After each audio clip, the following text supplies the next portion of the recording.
immediately after that game in locker room? It was shock. Why did we not run it?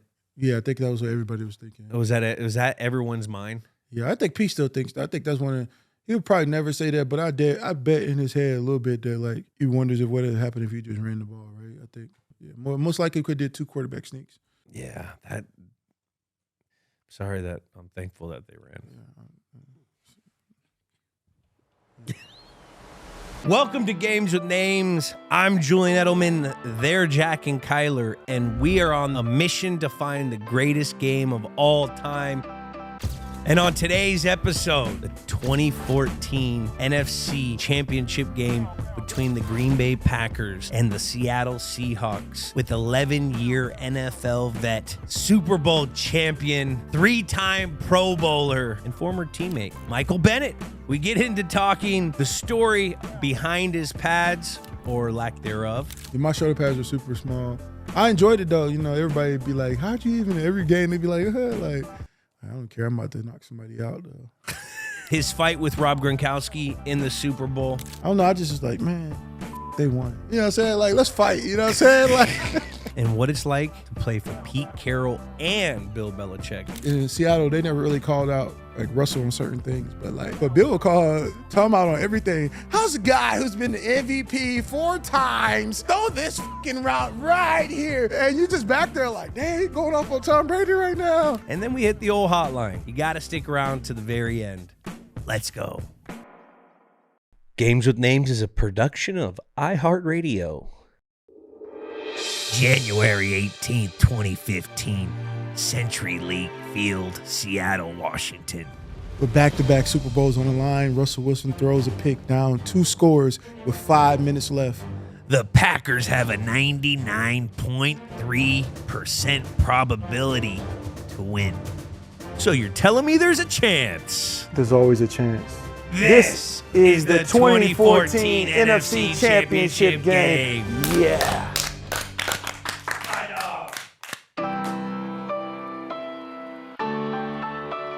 It's so hard to explain a American football game to someone who's never seen it, like international. Yeah. Because I have a couple people that, you have these international friends you meet, and they're like, oh, football, what is that?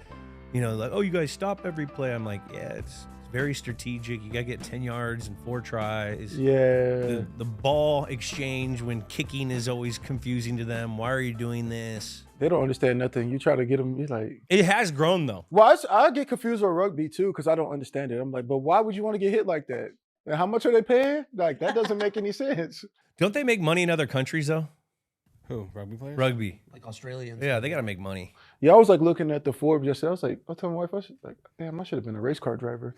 For real, bro. I don't know if you could fit in a race car. No, but it would have been the first, they would have to make it for me because everything's changing. You got to make everything for everybody. And like, I could sue them because they don't have the right size car for my body. Like, it could be a whole thing. It's a weight thing. I could force my way into that. It's a weight thing, though. Sue NASCAR. Yeah, just doing DEI. I could just do it. I could literally just DEI my way right to the top. Like, I could come in last and just be like, but it's for tall people. I'm the first tall person to come in last place in NASCAR. Like, I'm in the history books. Freaking the Bennetts. I mean, this is the kind of shit that Marty would say in an offensive team meeting when we're about to go like the AFC Championship. Marty would be like, have a random thought just like that. So it's hereditary. Yeah, it's hereditary. But I was just like, yeah, I should have been in NASCAR. I was like looking at Lewis Hamilton, like, man, 85 a year, that sounds pretty good. Well, that's not NASCAR. Insane. Well, I'm saying Formula One. Yeah. Those guys make a lot. All right, let's get it started. Welcome to Games with Names. Today we are talking the 2014 NFC Championship between the Packers and the Seattle Seahawks. Welcome to the studio, Michael Bennett. Oh, nice to be here, man. This is a nice studio, though. I don't think people realize how nice it actually is. It's pretty cool. Yeah, it is. It's like you're surrounded by wood right now. It feels very warm. If that comes from you, a man who's in architectural digest school, he's got furniture companies. I mean, that means I'm doing something right. No, you're doing something right. I've been to a lot of athletes' houses, and like sometimes I'm like, just because you got money don't mean you got taste, We'll take it. Yeah, Well, the nut house has got taste. That's right, it's baby. definitely got taste. Yeah. All right. So, in one sentence, why did you pick this game? I would say maybe one word, grit. I think it was a gritty game because sometimes as you know, those championship games, like when you guys played the Falcons, like it was like the only way you can win that game is true grit because it takes everything. A lot of times people get into those moments where the game just seems very impossible and you just kind of looking around at your teammates and looking at who's going to give up, you know what I mean? And like every once in a while you look around and you're like, damn, nobody's giving up. And then like that become the most grittiest moments in the game. Those are the games that you really remember. Grit. That's probably one of the best one sentence answers that we've gotten on this. Hands down. That's a football freaking answer. Now, is this the greatest game of all time? Nah, not the greatest game of all time. Maybe my greatest game of all time. But there's been so many great. I don't think there is one greatest game of football because I feel like football is constantly changing and things like at one point, you know, the people who would make the Hall of Fame in the 1960s wouldn't make the team now. You know what I'm saying? Yeah. Like the game is changing and evolving, and like there's just more beautiful moments that keep happening. You know, sometimes it's purely offense and then it's purely defense. It feels like more football is like these years is more offense than it is defense. You know, like there's so many great games. Like you look at Patrick Mahomes last year. It just every game changes, and I think it just happens. I don't know. There's no one great game of football because the game of football is just great by itself. Another great answer. But I did hear one thing. Last 10 years, 8 of the Super Bowl champions had top 5 defenses. Wow. That's important. I think people overlook defense. Hey, defense wins championship. That's right, baby. Yeah, offense score points, but you gotta have somebody to stop it. You know. You got to make one stop. Yeah. What's the point of having a big pool with a big ass leak? What's the point of having a big pool with a big ass leak? You jump in that bitch and bust your empty. head wide open. It's like, there was no water there. It's like blood sport. Yeah. We can make it a fighting thing now. Yeah. Remember that? Yeah, Bloodsport, Bloodsport. Oh, I love that They'd be movie. fighting in the pools that are half Yeah. done. And Kickboxer when he was kicking that tree. Yeah. Yeah. I saw some chick doing that.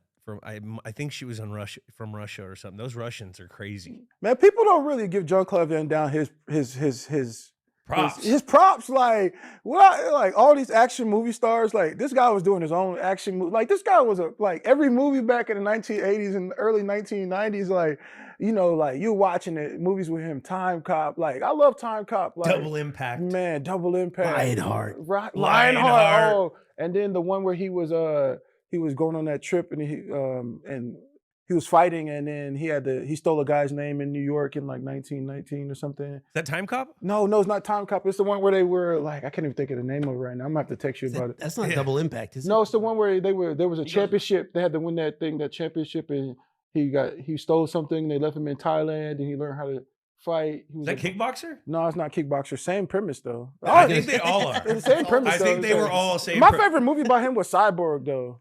I liked Universal Soldier Oh too. man, I forgot about Universal Soldier. Yeah, That yeah. was the Jay, he's like, we need to give him his props, man, because like, he was flexible, freaking yoked. yeah, He could do all them. There was every one of those movies had at least a 10, 15 minute montage of him doing some kind of like split, freaking like kung fu type, like leisureful. I don't even know what it's called, but that crazy stuff. Put And some you- respect on it. you don't even watch it for the language or the talking or the script. You just like, man, he whooping their ass, ain't he? And the face. And then the Tongue pull. double kick where he like kick two people at one time. When he jumps at the in the split yeah, kick? that one. I mean, he did it in like at least 6 of them. Loved it. That movie, yeah, he should have been in UFC, but I don't know. yeah. Those guys will choke him out. No, but the other guy was like him too, though. But people forgot about that guy too, the guy from Canada. Saint Pierre. Yeah, remember him? Yeah, he was a one- monster. He was a monster, but he didn't.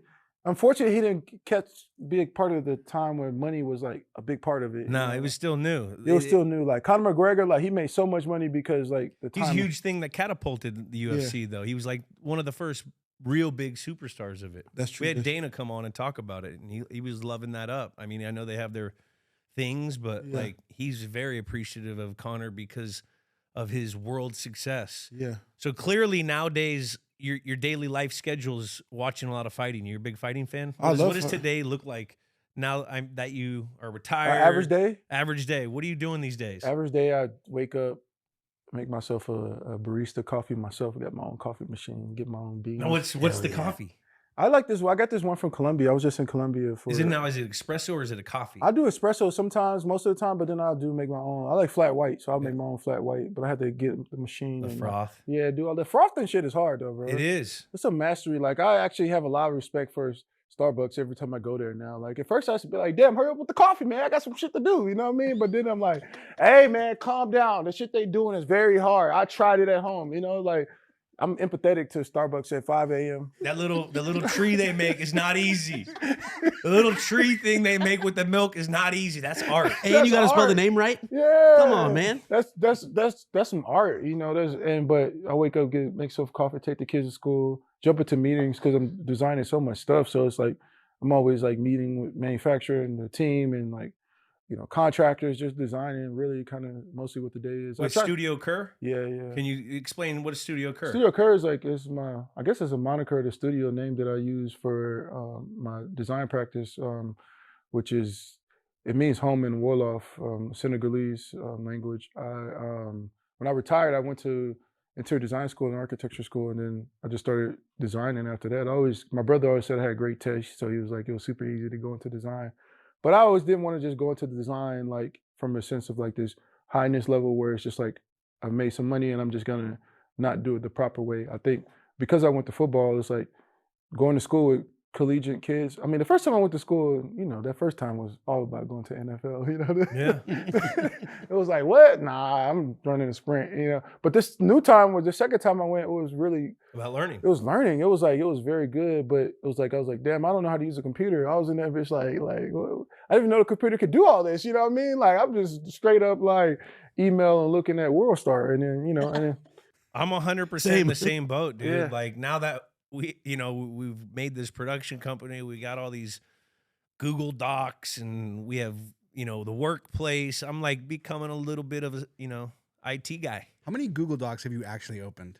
I open them every week. On that. You open every Google Doc? Because we do the Google Docs for Fox Kickoff. He has several. You forgot he got Fox, you do the 7 Google jobs Docs. though. You know, this guy has like 7 jobs. Seriously, but I like everything on the Google Doc because everyone can throw it in there. It's you learning. It's Yeah. like, and I think the thing I learned about in design school is just like to have humility, right? I think to start over, to transition to something else, you got to be able to like be okay with not knowing anything and be okay with like being coached and do. I think so. Having those skills from football actually made going into architecture school a lot easier because although my wife was like, "Why are you up at 4 o'clock in the morning, like doing a project right now?" I'm like, and it's like, but I'm doing it, you know. I want to do it from the traditional hard way of learning. But being in football, I kind of learned all those things, right? Precision, teamwork, collaboration, like work ethic, all these things that you want to find as an athlete to put into somewhere else. It becomes very difficult sometimes because a lot of people don't know where to put that skill at. But there's a lot of things you could do that don't require you to go get hit anymore, that you could take these skills and apply them to something else and become really good at certain things. They're applicable. The things that, if you were a guy that was in the league for a consistent amount of time, those skills can be applicable to anything. Yeah. Like what kept you in the NFL, what got you to the NFL, if you treat anything like it was the NFL and you had a longer career, you could apply those to anything, it'll translate. And I'm, you know, you have three daughters. They're here right now. They're beautiful and they're looking at schools. And I so try to bring that into my fathering with my child with what you just said. Yeah. You learned how to learn through sport. Yeah. Because that was your passion. Yeah. I try to tell that to my daughter, you know, like right now when you're doing soccer, you're learning how to learn. Whoo, learning how to learn. You're learning because you're learning communication when you have to lean on a teammate. You're learning the accountability factor of when you didn't put your practice in and you did something wrong, and you're gonna feel embarrassed around your teammates because they're doing the right thing. Yeah. You learn all these real life moments in team sports, and I love that you say that. I'm gonna have Lily watch this specific part, and there's no F-bombs yet. So No, F-bomb. No, it's true because I tell my kids all the same thing. It's like I think in the NFL, like what they say, the tape don't lie on Monday. Like Does it's going to be revealed if you were supposed to be in the B gap and you on Sunday, you're like, I was in the B gap, boy. But in your head, you knew you wasn't in the You B were gap. not the B gap. Yeah. And when the coach is like, but they just ran a power in the B gap. You're like, but I was there. Like you arguing, and in reality, you like, I wasn't in the fucking B gap. You know? And so it's like being accountable. Don't lie. No, it don't. And so results don't lie. So like having your kids understand what sport is for, like it isn't so much about the championships, or it's just about, I mean, of course in the NFL, but at that level it's really about learning how to learn and then learn how to be a teammate. Respecting loss so much that you respect winning. You know what I'm just saying? Like what is losing feels like, and then when you win, you like, what does that feel like? You respect losing so you can understand winning. Without you know what I'm saying? I think that becomes very complicated for kids sometimes because, you know, it's like, well, it's always like, nah, it's about the process. You know, everybody always get caught up in the finished product. And we live in a generation where everything is microwavable. And it's like, we always see the finished thing of everybody. We look at Kim Kardashian, but we missed them years when she didn't have that. You know what I'm saying? Nobody remember that part. Like, we just remember the finished product. We missed the years she went to law school. We missed the years that she really goddamn smart or goddamn, she's a grinder. But that's what I'm saying. It's so much about we live in a generation where Instagram and Facebook, they only give us the finished product of things, and we miss like the phases that people go through. And I think that's important for children to learn through teams. You know, it's like, you know, you're not gonna win, but like I said, that's why I said the word grit, because you find out who grew up in the gritty situations. You know, I remember Coach Carroll brought Angela Duckworth to the team, and she wrote a book called Grit. And I remember, you know, I was like, man, what do white people know about grit? But then she taught me something, you know what I'm saying? But it was good though. Michael is Marty and Marty is Michael, bro.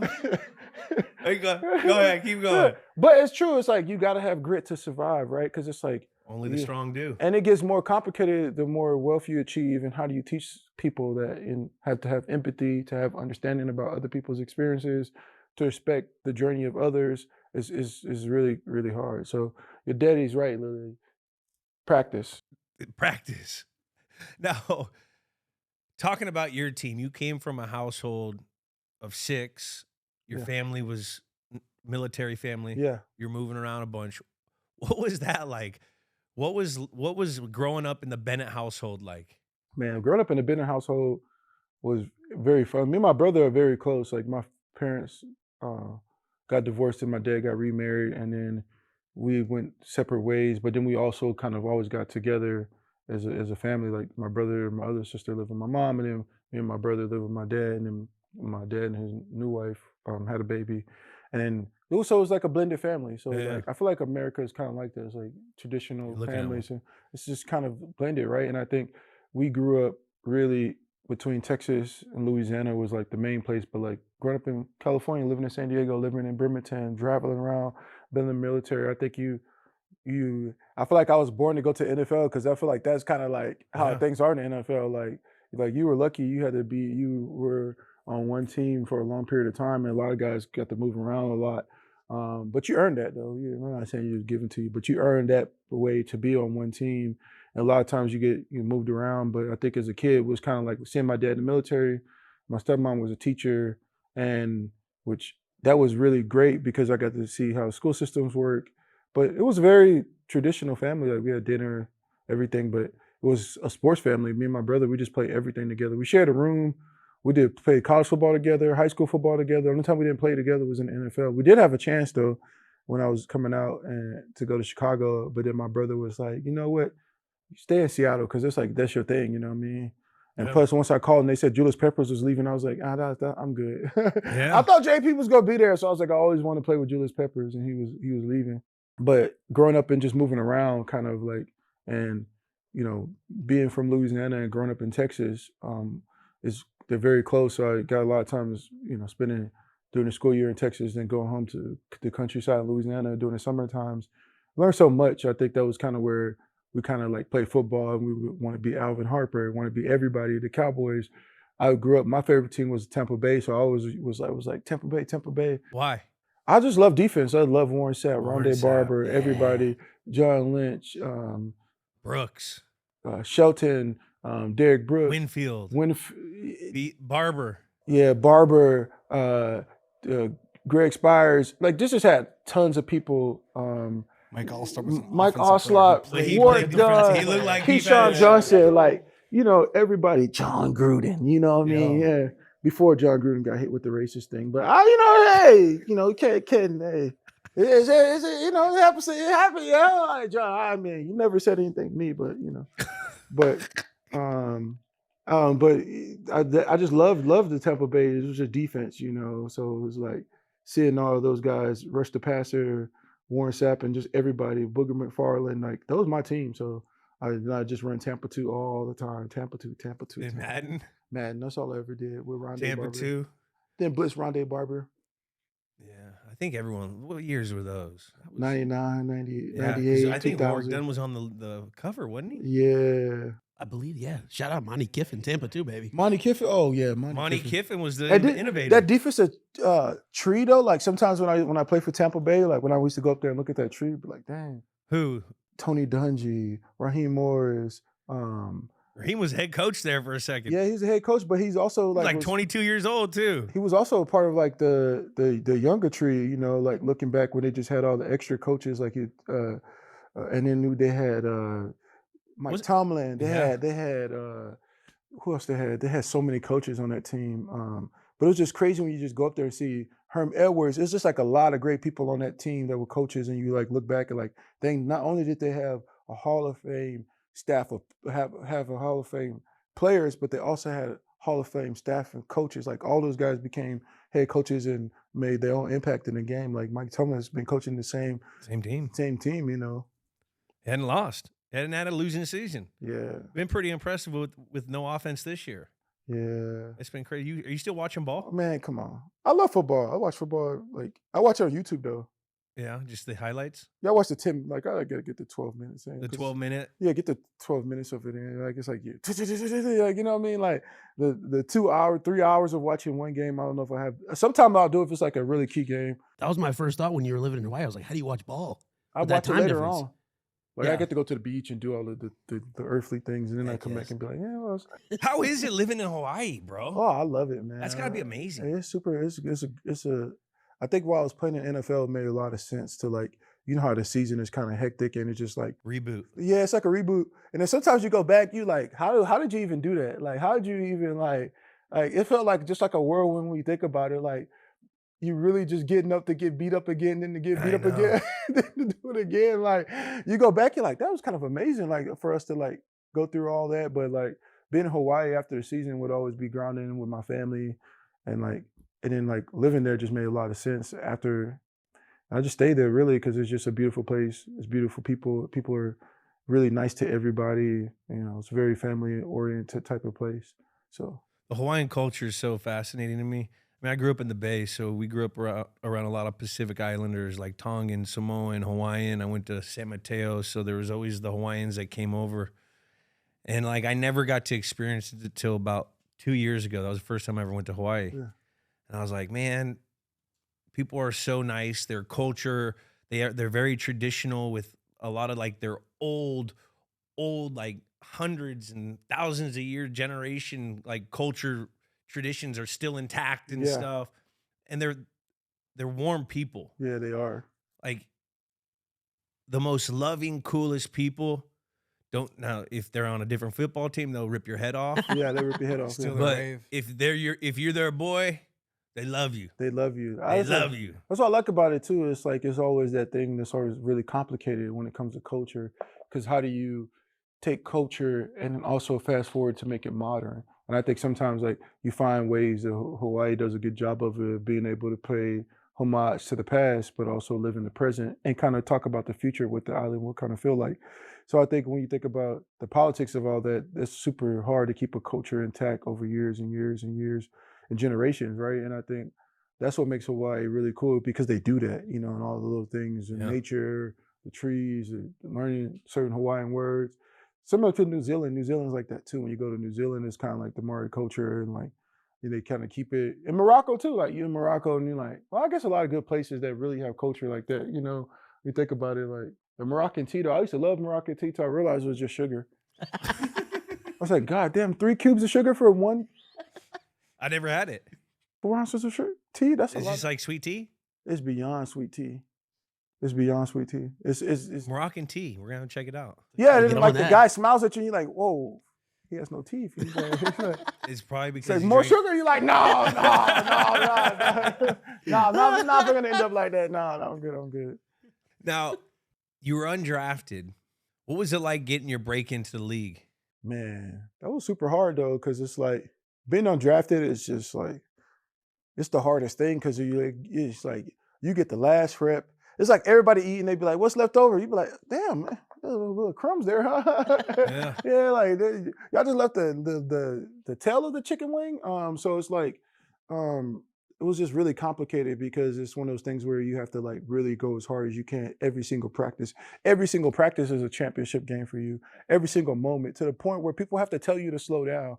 You know what I'm saying? Like, I see rookies in there and they kind of like, real lackadaisical and like real cool. Back then it was like, it was like you had to get it how you live. And it Without was a like out the mud. So like being undrafted, it just had to switch my mindset to realize that every single moment counted, every single play would count, every single thing that I would study. Like it couldn't be one of those things where I would, go into the game not being fully prepared. It was like, man, at practice I had to watch film. And I think that made me a better player as I got older because it was like I took those same ideas and they just became a part of my identity as Your a player. habits. Yeah, so that's really what it comes down to. Undrafted is just you have to make your mind up to like, or being even, being a 6th or 7th round is pretty much the same thing, right? I was right there with you, Yeah, Bubs. 6th or 7th round is kind of you get a bigger bonus, but you don't have the opportunities are the same. Like The opportunity is the same, and it's almost worse to go in the 6th or 7th because you're locked down for 4 years. Yeah, When you're a free agent, you only have 2. yeah, that's true.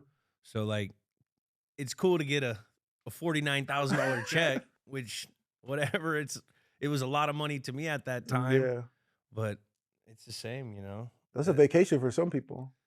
I thought I was rich after that. Yeah, I did too. I got 49 racks. Didn't spend $1 of it. I said, I'm keeping this in my bank I account. mean, you feel like a different I person. feel like a different person. But I think that's the really challenging part of the game. But I miss that old NFL. I mean, I don't miss the concussions that everybody got, but I do miss like the practices and like the amount of contact, like just out there just really Oh playing. yeah. I mean, that's anyone who played that game, we all have a little something missing. Yeah. And to crave contact, that's something you always miss, just competing against another guy when you're Yeah. at your best and he's at his best. Yeah, you didn't shy away from that. I remember like going against like Walter Jones and like my hip still hurt from Walter Jones and he pushed me in my hip one time. It's like, damn, Walt. But Walt was a Hall of Famer, but it was so good to go up against Walt and like learn, or like being in my first years in Tampa where we had like Jeremy Trueblood, Davin, Carl Nix, Donald Penn, Jeremy Zuta, like that was the offensive line. So like every single day in practice, I was like, I'm going to get my reps because it made me such a better player, like going against Carl Nix. Carl Nix was like the best guard. If he never would have had a toe surgery, he would have been a first ballot Hall of Famer. And like, so like going against those guys every single day would just make me a better player. But I enjoyed that. You had guys that would like hide against the best players. I don't want to go against Carl. I don't want to go against, what I mean? Without Like, a doubt. they want to look good, but like even a loss against Carl was like almost a win, because when you start winning, you like, I'm ready, you know what I mean? I'm ready. Like Jeff Fain and all those guys, like it was kind of like dope to go against those guys when I was there. That's the battle within the battle. Like what he's talking about right now, the wins in practice, you count those when you're a late round guy or you're an undrafted guy. You count every play you had. Was it a win or was it a loss? Because that's exactly what the goddamn coaches are doing. So it's life or death. It literally is life It's or life death. or death. Every freaking rep you got. And like, you have to control your emotion because you didn't know there's only 3 reps every week maybe that you might get. And similar to you, I had to do the same thing where it was like, I had to learn more skills. Yeah. You know what I'm saying? Like, so I had to learn how to play inside. I had to learn how to play nose. I had to learn how to play whatever they wanted me to play. You had the versatility. So I'm actually thankful for that because they gave me a longer career, right? Because you have to learn how to do all those things. You have to be a good blocker. Like, you can't be you know what I'm saying? You can't come in and be like, I'm not going to be good on blocking. I'm going to be good only on slant routes. You know what I'm saying?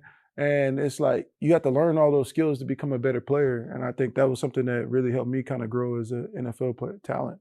When was the moment you felt like you made it? Like, when did you feel comfortable? Because I know the first few years. I lived that for 5 years, right? I thought I was getting cut every year. I thought I was getting cut every year too. I feel like the first time I actually felt like second year in Seattle, I feel like every year before that, I just had like maniac's mad attitude, like, man, I'm getting cut. You know what I'm saying? Yeah. But even though I was out there starting, like I was a first round tender, like, you know what I'm saying? And like I was still like making plays, but I still was always like, man, I was undrafted. Why would they keep me? Insecurity. And then they also drafted people every year. Every year trying to replace you. And for you cheaper. beat them out every year. You know what I'm saying? You're like, dang. It's like, but I guess like when I got to Seattle, I felt like I kind of belonged a little bit. I felt like that was the first time my time in Tampa was really good because I feel like if my defensive line would have stayed together and didn't get hurt like Gerald and Adrian Claiborne, and we stayed together for longer, we probably would have did what we were supposed to do because we had a really good team in Tampa.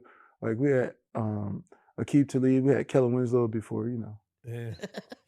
Yeah. Yeah. Aqib's a good teammate. Keith's the best teammate. Love Yeah, Aqib. Keith is the best teammate. Nice and neat. We had a lot of good people on that team, and we didn't win. But being in Seattle was like there was like a lot of like-minded people. When I got there, I was like, man, like the team. They were like we're just gel. Like we all had the same attitude. Yeah. I mean, it was apparent. We'll dive in more to the team, but let's get into this segment. We'll be right back after this quick break. Hey. It's Rob Gronkowski here, and I'm with my bro, or my dude, Jules. And we are super excited to tell you about our new show, Dudes on Dudes. We're just regular dudes as well. Sometimes we can't read, sometimes we can't speak properly, but that's what dudes do. But Dudes on Dudes, seriously, who named this? Anyways, we're spilling all the behind-scenes stories, crazy details, and honestly, just having a blast talking football. Every week, we're discussing our favorite players of all times, from legends to our buddies to current stars. And the best part, we're finally answering the age-old question. What kind of dudes are these dudes? Is Travis Kelce a stud or a freak? Is Tom Brady a dog or a dude's dude? We're going to find out. Every episode drops every Thursday during the NFL season. Those are some good questions right there, Julian. We're going to find out soon. And watch us on YouTube. Listen wherever you listen to podcasts. And of course, follow us all over social media. So hit that subscribe button, follow us everywhere, and join the dude party. You don't want to miss this. Dudes on Dudes. Let's go. Whoa, whoa, whoa, whoa, whoa. Now, this segment, we go back in time when the game took place. This game took place January 18th, 2015. Always messes it up because it was a 2014 season, but it's a playoff game, so it's in 2015. That's right. Number one movie, American Sniper. Did you ever see it? Of course. That was a good one. Sad at the end. Sad at the end. I wasn't expecting that ending. I don't think anyone was. That dude was badass though. Yeah. But how badass was the other guy too, doing it in like Nikes? Yeah. You know what's so crazy though? Because everybody always gives All right, Sean the McDermott. sniper. People always give the snipers the credit, but I always think that the spotter is the most deadliest person. Because he could see him. No, because the spotter really talks another guy into killing somebody. The spotter. Who's your spotter guy? That should be the friend. I'm just saying, I'm just saying the spotter guy's like, hey, he's right there on the 45. If you want to pull the trigger now, you can, or you can do it at 32 degrees to the left, and you blow his brains out this way. It'd be a lot of blood on the ground, but you know, like, hey, no blood on my hands. You know, I didn't pull the trigger. Like the spotter's pretty dangerous if you think about it. He's just calling. Seriously. He's just calling the shots. He's calling the shots, like Literally. Hey, Jack's your spotter. I got you, bro. I went a little bit over here. Let it fly. Man, that movie was crazy. The number one song was Uptown Funk by Bruno Mars featuring Mark Ronson. Ronson. that was a good song though. He was like all over the Grammys this year and Oh, stuff. man, this was the year, bro. This was the year for music that year. That was a fun year. You went to the Grammys that year. I went to I remember him performing it, I think. He performed it at that. Huh? That was a flex. Yeah, that was a little light flex. Him and yeah. Malcolm Him Butler. and Malcolm Butler throwing For up the some rock. reason. Oh yeah, damn, that hurt more now. Like, Sorry. I Still just too caught soon. on, like, Still too soon. damn, like, Sorry, bro. all we have to do is run the ball, like, you know. No, but True Detective, I love that show. Oh, my God. Was this the best one? Yeah. I don't know. What's your favorite season? Yeah, I've it only was- seen The this third one. one's not bad. The with third one's Marshall not bad. Ali, Yeah, that was not bad. The first one was the best because it was Yeah, more. by far. Yeah. Yeah, the last one was not bad, but it kind of like they like almost made it too spooky for a Oh, second. the Jodie Foster one? Yeah, yeah. I still haven't I've watched seen it that yet. one. Yeah, it wasn't bad, but I need to get in there. Matthew McConaughey and Woody Harrelson. That sounds. Like, anytime those two people are anywhere, that sounds like a good time. You're like, where Oh Matthew? my Who's God. gonna be there? Matthew McConaughey and Woody. Oh, y'all be there. Like that makes you want to go. I think there. they're brothers.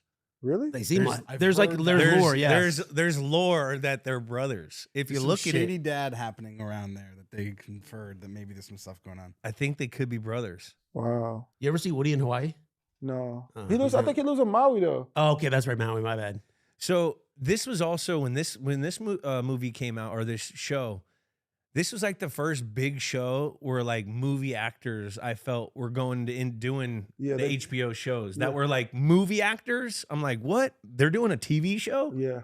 I don't remember any other time before this where you saw that. It's not the first, but it's definitely early. It was early And stage McConaughey that- won Oscar and Emmy same year. Yeah, that's what I mean. Yeah. Yeah, and then the Kerry, what's his name? Corey Fujimoto. Oh yeah. Yeah. Fukudrato. Yeah. Like his camera angles, that one scene where they went into the trap house and it was like running That through, water. and that camera was like on his back, and it was like that. It was like you was catching everything that was happening, and then like it was like fast forward and time forward, and it was just like very Incredible. The incredible. integrity of the art by The art, Mike. the art Michael is Bennett. crazy, bro. Like if you think about The that, integrity of the yeah, art. like- I'm gonna write a book about you, the integrity of the art.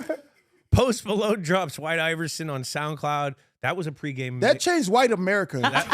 That changed white America. That was like Post Malone, but he changed though. Like now he's like a ghetto country music Full star. country now. he's hit a whole lot of different But ranges. he has no tattoos right there. He like literally like Crazy, bro. crazy. Like he's a country music, but White Iverson, he changed that. That changed white America. Like what that about was just- Eminem? Nah, Eminem, it was like a different type of white America. He was still like dirty shoes, white America. Like this is like clean Air Force Ones, like throw a little chain on and stuff Yeah. like that. Yeah, like y'all, that was like, nah, it's cool, He bro. changed it. He changed it, man. Shout out Posty. What was on your pregame mix? Pre-game mix, Lil Boosie. Lil Boosie. yeah, That's it. Lil Boosie, Jay-Z, Rick Ross. Uh, It always makes me laugh though, cause like white America, like you be in the stadium and they be playing those songs, and you just be like, I don't think they know what that actually means. Like, like I remember like being in Texas A&M and they would be playing Rick Ross, "Push It to the Limit." And I'd be like, do y'all know he's talking about cocaine right now? You know, like it's like push it to the limit, yeah. Put this on Jock Jams, baby. And then like they just Jock jams. yeah, they playing this and their kids go home like, Daddy, did you hear about this? Push it to the limit. Or like what is this? Like, but it's so funny because they play it in the stadium and the music be so like they don't get the content in it. you know? No. Maybe cocaine's the real talk. Yeah, like or maybe they do. Maybe I'm the fool. Man, that could be that too. Maybe they do. Shake Shack goes public. I wish I could have invested in that. Are you a Shake Shack guy? I like Shake Shack, but I wish I would have. It'd been a more important moment if I would have actually put some money into it. Did you have an opportunity? No, that's what I'm saying. That would have been all time. I feel like Tom Brady is the only person that gets those opportunities. I mean, He's always in the right rooms. The other day I seen he had $6 million for watches for sale. I was like, damn, Tom Brady, you got $6 million for those just the ones you're selling? You know, that's what I was thinking in my head. I mean, at this point in his career, he already had 3 Super Bowls. Yeah, so he was in the meeting when they were like, hey, we got this thing called Shake Shack. You want to jump, Tom? Yeah, exact. I mean, he probably been in a lot of them rooms. Yeah. He's also been in some rooms where those investments didn't go well. That's true too. Where the insider trading didn't pay off. Oh, I forgot about that one. Hey, but that sounds like a good idea, Hey, though. Like, I can did imagine sound like a too, good yeah, idea. It sounded like a good idea when he first did it. Probably, it was like, yeah. Are you a burger guy? Yeah, I love burgers. Like, my wife gets mad at me sometimes when I go out the country and I'm just like trying to find the best burger in goddamn China or some shit. You know, and she's like, they're not gonna have it, Michael. But I keep trying though. You know, I can. Japan probably has insane burgers. Japan does have some good burgers. They do. I think they had the overall. Yeah, they did. I didn't like the burgers in Italy. London is okay, but they have this rule that they gotta cook ground beef all the way to it's cooked the up. end? Yeah, they can't have it like What do you like your burger? Medium rare? medium plus. I like medium plus. I like that. Yeah, medium plus. I just wanted a little pink. And then I'll leave a steak place if they'll know what medium plus is. I just get up and leave. I'm like, it's not a steak place. You guys don't know what medium plus is? Bring out the guy in the back. It's not medium well, but it's not And medium. I gotta pull up on the phone. There is a medium plus. Like it's right here. It's right here on the steak chart on Pinterest. You know, like you got to go off on them like that, like because they don't. In the sports world, 2014, 2015, Aaron Rodgers was the MVP. Boy, he was in this game. Yeah, he was. He was in this game. He lost. He hit you guys with Got one of him. those cadence touchdowns. Yeah, he did. And He always does that. that- It didn't work though last week though. It didn't work. It got a coach is not there no more for Yeah. saying something I about don't know. I don't know. What are your takes on I that? don't know, man. I don't know. I don't know. I feel like he said something. He tried to make us feel like, you know what I'm saying? Like, definitely some. I believe that thing doesn't happen without Aaron Rodgers having a little part and make a decision on that, right? You know what I'm saying? Like, or that is something people have been thinking about. But to be fair to it. Robert, It's the Jets. but the to be Jets fair to have done Robert stuff like- Saleh, like, I mean, they took the quarterback from what's his name? I think his name. He's out the league right now. I didn't like him anyway. I didn't like his Zach hair. Wilson. I didn't like his haircut. It was something about his haircut. He's pretty. He was a baby of the Post Malone era. Yeah, he's definitely. Yeah, that Post Malone baby killed him. He should have been a baby of like. He's Mormon too, right? Zach Wilson, yeah. I think he's Mormon. BYU, baby.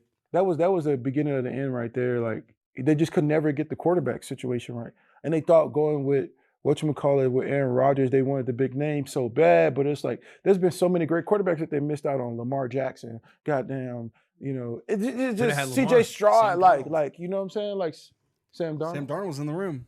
He's killing it now. for the Yeah. Jets. He got drafted by them too, right? Yeah, they missed Yeah. on him. Too. Like, it But didn't they work missed out on him. here. But to be fair to Sam Darnold, like it's unfair to put certain quarterbacks in certain situations for sure. without the proper offensive line, and then also with the proper Development. development. Like you got to develop. Like lucky to Sam Darnold, he's into a situation where he's probably primed to be where he needs to be to make the next situation. I mean, you look at some of these other quarterbacks that maybe had one good year, and then after that they don't turn out to be any good. It's like sometimes the preparation as a quarterback allows you to develop a lot better and understand the game a lot faster. Like, you know, like they can't make the right throws. The NFL is getting a lot faster. They're paying the quarterback so much that they don't even pay the offensive line. You're lucky if you have a good offensive lineman now as a high paid quarterback. Yeah. The cap keeps on going up. So, and now they're giving a percentage of the cap to the quarterback. Yeah, Now it's different. You know what I mean? Now, what are they getting? Like 20% of the cap? 20% in the cap. You know, at the beginning of the year when they bring that NFLPA and they did a little cap chart, remember that? Yeah. And they show like the What teams had? what's the percentage of your team on the spinach, and it's always like, wow, like. But you know, when you look at that percentage and like This is the PA used to come in roughly every year at the same time to give us the information that wasn't associated with the team. So we'd have a players association meeting with the PA leadership that would come into the facility that would have nothing to do with the team, and they would show us all this stuff. yeah, they show us a chart of where our team is spending the money, and like whenever you saw like the defense and offensive line is one of the highest paid, you like the team is probably good. You know what I'm saying? Like if they Trenches, if they- baby. Yeah, if the team had like you're like damn the offensive line, like you like they're a pretty good sturdy team. You know what I mean? And like usually you can only do that when you have a good young quarterback like a Russell Wilson. Or What a Dak about Patrick Mahomes and that line? They got Tooney, who's one of the highest paid. Exactly, but Humphrey. yeah, They but drafted well too. But Patrick Mahomes at this point, like, what does money even mean to him? Like, there's at the end of this thing, he'll be the first player probably to ever reach $1 billion through just purely sports and football. For real. He's going to. He's the best player that we've seen come out the draft, and the only player to. I would say that Lamar Jackson is the best athlete we've seen in many years, but the best player I would say is by far Patrick Mahomes, I mean, it's not even close anymore. and he has fun playing the game. He does, but he's also tapered his game and he's become a disciplined football player Yes. where early in his career he was all about hero ball. Yeah. It's been way more impressive these last 3 years, the last 2 years, where he's reinvented himself and had the discipline to take what the defense gives him, play to the strength of his team, which is the defense, and not make the mistakes, which he's made interceptions this year, but he's still put his team in situations to always win. Like Patrick Mahomes, which Lamar doesn't do, anytime it is a third down and the team needs it, whether it's 4 minute when they need to seal the game or they need to get the drive going to continue the game, he makes that play. And that's what the greats do. Well, Right now, Lamar hasn't done it. Blitz Zero has killed him. I'm in the TV. I'm watching the film. As of late, the Lamar, like that's why he hasn't won Super Bowls yet. The only guy who does it at a consistent rate all the time is fucking Patrick But Mahomes. also, to be fair to Lamar Jackson, is that every single play call that's being designed with Andy Reid at the helm. That's true. There's always a check down receiver coming out. There's always a way for him to get rid of the ball. And sometimes with That's true. Sometimes with Lamar Jackson on a lot of those He's places, on his third OC. yeah, like fourth you AC. think about the blitz zeros, like those will come in like they're his receivers. Like I mean, I think them The actually. last 2 seasons have come down to blitz zero. That's what I'm saying. And like sometimes the receivers aren't really well versed in the game. Let's get a freaking plan, coach. Let's like when in 2004 But Derrick Henry's changing that because Derrick Henry gives him the opportunity to do less plays. I'm not worried right now. I'm not like right now. It's regular season, and we But I don't know. think they never had Derrick Henry. I think Derrick Henry in the playoffs, as you see, the NFL is getting to a place where I saw some plays against the Broncos, not the Broncos, the Buffalo Bills, that I for sure saw people not tackle. Business decisions, They were life decisions. and it's not even cold yet. It's not even cold out. They did not want to tackle. Wait this until man. it gets cold, and you have to tackle. And that's him. what I'm saying. I think with Henry, the game is going to change for the Ravens in the playoffs. 100%. But their defense isn't what it was. But Their I think defense is struggle bus right now. yeah, but the first No two Patrick games, Queen. the first 2 games, they didn't get a ball to Derrick Henry. They didn't know how to use him. Then they that third game, like, well, he is Derrick Henry, and then they just started like pounding it. Like Yeah. in the playoffs in December, I need to see Derrick Henry with 30+ carries every game. But maybe they didn't do it at first, so they could taper off the carries for the older fella. No, he's the way he eats and the way he's doing. He's a different type of athlete. But I think Who's the craziest athlete you ever saw in the locker room that you're like, this dude's a specimen? Like, because Percy Harvin. Percy Harvin, pound for pound Specimen, man. Like that guy, Percy Harvin. Like people forget about Percy. He was he ran a Bruh. touchdown back in the Super Bowl with you guys. Yeah, Percy Harvin was like one of the best athletes I ever seen. You know who you say that Josh also? Freeman too. Josh Freeman was a crazy athlete too. Hernandez used to tell me that Percy Harvin was the best athlete he ever seen. Yeah. Probably shouldn't have said that. The TV show is very interesting. I haven't watched it. I've only seen the clips. I don't know if it's really true or not, but I'm like, I I don't know. suspect it's not. His acting that acting rocks, man. Oh my gosh. Man, dunking the ball on the goalpost became a 15-yard unsportsmanlike penalty. Is that Jimmy Graham rule? Is that the Jimmy Graham rule? I think he did it once and it bent the bar and they had to postpone the game for 45 minutes. I don't know why. No fun, man. You can't. I I mean, mean, not a lot of people can even do that. I You know what I'm know, saying? It's like yeah. a very rare feat that you can actually jump up there and dunk the ball. I mean, on every team, there's probably like 4 guys that can actually do that. yeah, right. I think a lot more guys could do No, it. like really get up there and do what Jimmy Graham was doing. That was some Nah. hops. Like Gates could do it. That's about not a lot of guys. not a lot of guys can really go up there and like really jam. Damn it. Jam it. Like guys They're should get back. over. I saw someone do it recently. Yeah, you saw a guy do it recently. Who was it? I don't know. You didn't say like Look. everybody's doing it. Like everybody can't do He that. didn't get fined. Yeah, I can't do that. I used to do it in practice. I don't believe it. I would finger roll it. Oh, finger roll. Antonio Brown Billy too, though. Hoyle. Billy Hoyle out here. Antonio Fundamentals, Brown, too. baby. Antonio Brown was a crazy athlete. Even though he didn't practice very much when he was with the Patriots, when he did though, it was pretty amazing. Bro, you remember when we didn't have a ball touch the ground when Antonio practiced? We had the best week of remember how Yeah. crisp that practice was? Because he rose the level of everyone else. He was so good, man. He was a monster. He really is a good player. He was. Man. If he would have Tom tried everything to make sure. we would have won a Super Bowl that Yeah, year. We Tom- would have Tom won a Super tried Bowl in 19 if he everything. would have stayed. Tom tried everything. Tom was just like, just come on, man. I'll drive you to work. You know what I mean? Like, do you need a place to live? Like, what do you need? Like, you want my trainer? You want my food? You want to like just come to work and do what you're supposed to do.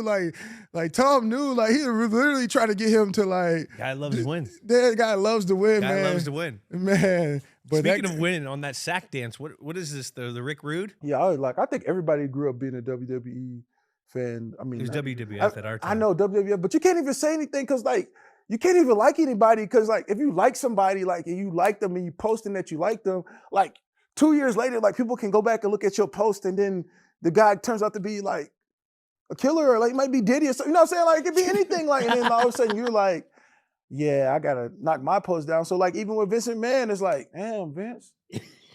I haven't seen that one either. I just read some of the stuff. I'm like, you did what? Like, who does that?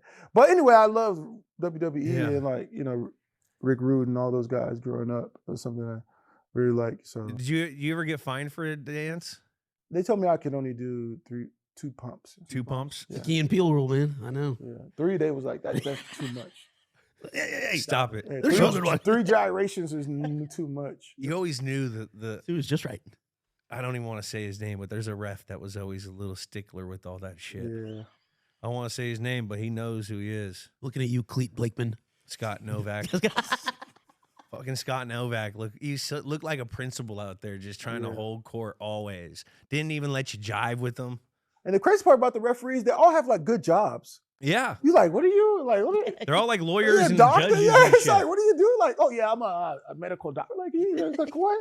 How do you have time to do this? Like, you There's know? a couple former players now, though. Yeah, but I'm just saying it's kind of crazy though. Like when you think about those guys and you talk to them and you're like, Well, they're not full-time. Just I mean, crazy. you would think that the league would make them full-time. They all have guns now too. Like I feel like there's like an arms race to get like bigger biceps. You notice this? Well, that was it's Hockley. Ozempic. It's yeah, but Ozempic. now they're all going after Hockley. Hockley, that was old Hockley. He was the first one getting all jacked, and now his little son's getting all jacked. You got to get jacked up out there. Well, they don't want to be getting tossed around out there. Yeah, you They're in can't. a fight. But you can't really talk to the NFL referees like that. But NBA, you could say whatever you want. Let it fly, baby. Those guys. Dick Bavetta, take it all. Jackie, Pause. let's set the stage for the Green Bay Packers. Heck yeah, sorry, I got caught up on Scott Novak's LinkedIn page over here. He went to University of Phoenix. Can you go Get to outta here. University of Phoenix? According to this, he did. Huh? Who knows? Maybe he went to the Hey, original. let's Yeah, not put his name out there. He's in the inaugural crowd. You log into University of Phoenix. Mike Purnell was on that team? Let's move into the Packers here. 12-4. This was Mike McCarthy's 9th year. We know he's down in Dallas now. This was a Dom Capers-led defense, undefeated at Lambeau, tied for the league best record, 12-4, with the Seattle Seahawks this season. Won the NFC North 4 years running. Led the league in scoring 486 points. That's Rodgers, Eddie Lacy, James Starks, Devontae Adams, rookie year. Mac James Starks. Shout out Met him in Buffalo. College. From Niagara Falls. Yeah. Crazy. Jordy Nelson, speaking of fines, he's one of the officers now. Yeah, he's one of the fine guys. Who's your fine guy? Remember Burton Hanks used to be one of the guys? And those fine people, they get paid pretty good money, man. Oh, do they really? Yeah, they get paid pretty I good. got so mad. I used to love Burton Hanks. Can I get that job, Roger Goodell? What's a fine guy? I have no idea what. So, like, when you get fined for, like, unsportsmanlike conduct, or I threw the ball in the stands once, got fined for that, you got to have, like, a little hearing. So the NFL sets you up with some guy. Former player. Former player. So it's like friendly fire type shit. You're over here trying to buddy him up. Like, I was talking to Merton, like, yo, you're such my favorite guy when I was a kid with the neck thing and everything. Didn't even do anything. Slapped me with the fine. Didn't even reduce it. I'm like, come on. No, that's how it goes, man. It's like you're in prison and then like they got the prisoners judging if you're gonna get out or not. It's like, but he's like, I ain't never got out, so you staying in. No, I was just that's crazy. That's exactly. That's crazy. They make pretty good bread though. That's Yeah, funny. Oh my gosh. And we talked about this guy earlier, but they added Julius Peppers in the offseason to bolster that defense. What a legend, Hall of Famer. What was your thoughts on this Packers team going into this? First you guys of all- were already. Fun fact, Tom Clemens, his wife is Kathy Clemens, and they do Clemens Design. I didn't know that. Yeah, fun fact. But the We'll see this year. Don Capers, that defense, I think that was one of the best defenses that they weren't like a super physical defense compared to like the 49ers, but they were strong and fast. I think people forget about Clay Matthews. I think Clay Matthews should be a Hall of Famer, and he was out there. Julius Peppers on both sides. Nick Perry was coming off of it. Then you got AJ Hawk. Like that team was AJ stacked. Hawk. And people forget it. I've been knowing Jordy Nelson because he went to Kansas State and I went to Texas A&M, so we always played against him. He was one of the best receivers. He just kind of disappeared one year. He was like super good one year. The next year he was Got gone. hurt, right, or Yeah. something? Then like Randall Cobb and Eddie Lacy. Speaking of Derek Harvey, like nobody wanted to tackle Eddie Lacy at that time. He was thick. Big was body. He was thick. quick this game too. He had some was pop. fast. He was strong. They had that play that they had the offensive lineman kind of spread out a little bit. Then they would kind of do a gap run, and they would kind of do a little stretch with him with John Kuhn. Then they had James Starks, who was a really good running back. Then they had good old Matt Flynn, and then like the offensive line was really good too, right? Because they had Bakhtiari, like TJ Lang, Josh Sitton. I had to go against them. Lane, all those guys, although they had a really great offensive line, they didn't really give up that many sacks that year, and they were just a really good good team. I think that was one of the better teams that we played. Obviously, they had like a stacked team. And then kicker, Mason Crosby didn't really mix that many kicks or whatever. Then Morgan Barnett. He's still kicking somewhere, Yeah, isn't he? right. Mason, and then like defensive line, that was pretty good. That was probably the defensive line is probably the least known people on that team, like Mike Neal from Purdue, Mike Pinnell, Dante Jones from UCLA, like all those guys, Mike Daniels was a pretty good player. He went to Pro Bowl, I think, the next year. Overall, that was a pretty good, strong team, Then They're 12-4. They're really damn good. Aaron Rodgers won the MVP. Yeah, and then you got Randall Cobb. Like people forget how great Randall Cobb was. He was really good. What at a this beast. Time. He was young. This is a young Randall Cobb. And Julius Peppers can't even say enough about Julius Peppers. The freak. Pep, Yes. baby. And then AJ Hawk was really good too, man. AJ Hawk was cold. National champion. Yeah, and then like Super Bowl champion. look at the stats. You had 2 receivers over 1,000 yards, 2 almost over 1,300. You know what I'm saying? 1,500, 1,200. Devontae Adams was a baby receiver at that time, but he was learning from all the dogs. You know what I'm saying? Like 38 touchdowns, 5 interceptions, man. I think Russell Wilson threw 5 interceptions in that game. You know what I'm saying? Like Eddie Lacy was, so that team was a really good team. That was a really fun team to play against because they had so many stacked players, and they were just really a great overall. Was Charles Woodson wasn't on that team, was he? No, he wasn't on that team. What was it like sacking Aaron? It was always fun. But Aaron is like a really like competitive person too. So like if you make a good play, he'd be like, "Good job," you know what I mean? Or like something like he'd be mad, but he'd be like, "You're a good player," like or something like, you know what I mean? Like Is he trying to love you up so you don't get hard? Yeah. Get you harder the next time? Yeah, but I think Aaron Rodgers is a hard person to like though, because it's like Tom Brady's a lot easier person to like, I feel like there's like those people that are like, you're just like, man, I don't know what is about him. How was Tom compared to when you didn't play with him from when you met him? Man, I feel like Tom is also like a great student of the game because like he knows like if you're a good player, like not if you're a bad player, but if you're a good player, Tom can repeat to you like certain things that you did in the game or how you do it. Like he's a very respectable player. He is the type of player that you don't have to have Pro Bowls for Tom Brady to respect you. No. You just have to be a good player, like a player that did something great for the team, that were influential to the way that team played, like how you were a nucleus. Like there's some people who get a lot of Pro Bowls, like, you know what I'm saying? Like the Patriots, like y'all had a lot of good receivers, but sometimes y'all didn't get the Pro Bowls that y'all deserve, you know what I'm saying? Yeah. Like, Wes Walker did, but like other people didn't, get those ones, but y'all did have great people in y'all team and people who were around the league would respect the players that y'all had. Maybe they didn't show up in all of the, oh, that's the guy, but then you like, man, like, or Julian like that he tough, bro. You gotta respect him. Like, like even when we played y'all, it was like, oh yeah, Julian Edelman, like, yeah, that's one of the guys that like, yeah, he's like, y'all all gonna have respect for him at the end because it doesn't matter the play of the game or how it is, you respect the way that he plays the game. He gets up from the hits, he does whatever your team, like people, you know what I'm saying? Like you might not know it because you're in another locker room, but they show you in there like this is how you're supposed to play the game. So this guy's blocking right here, this guy's giving up from the field, like they point out those type of things and the players know, you know what I'm saying? Yeah.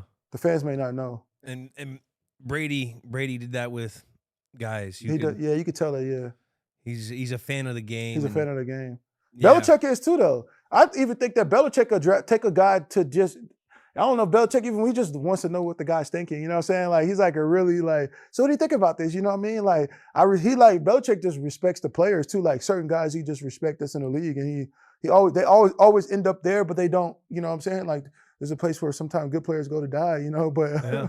but overall, but it's like he respects the way that you play the game. He probably wants to know how you play it. So what do you think about all the narrative of how Bill is portrayed to players? Do you like you're saying something completely opposite of basically what everything is coming out about, like, oh, the TV shows, the this, the that, they're all saying this guy, you can't work for him.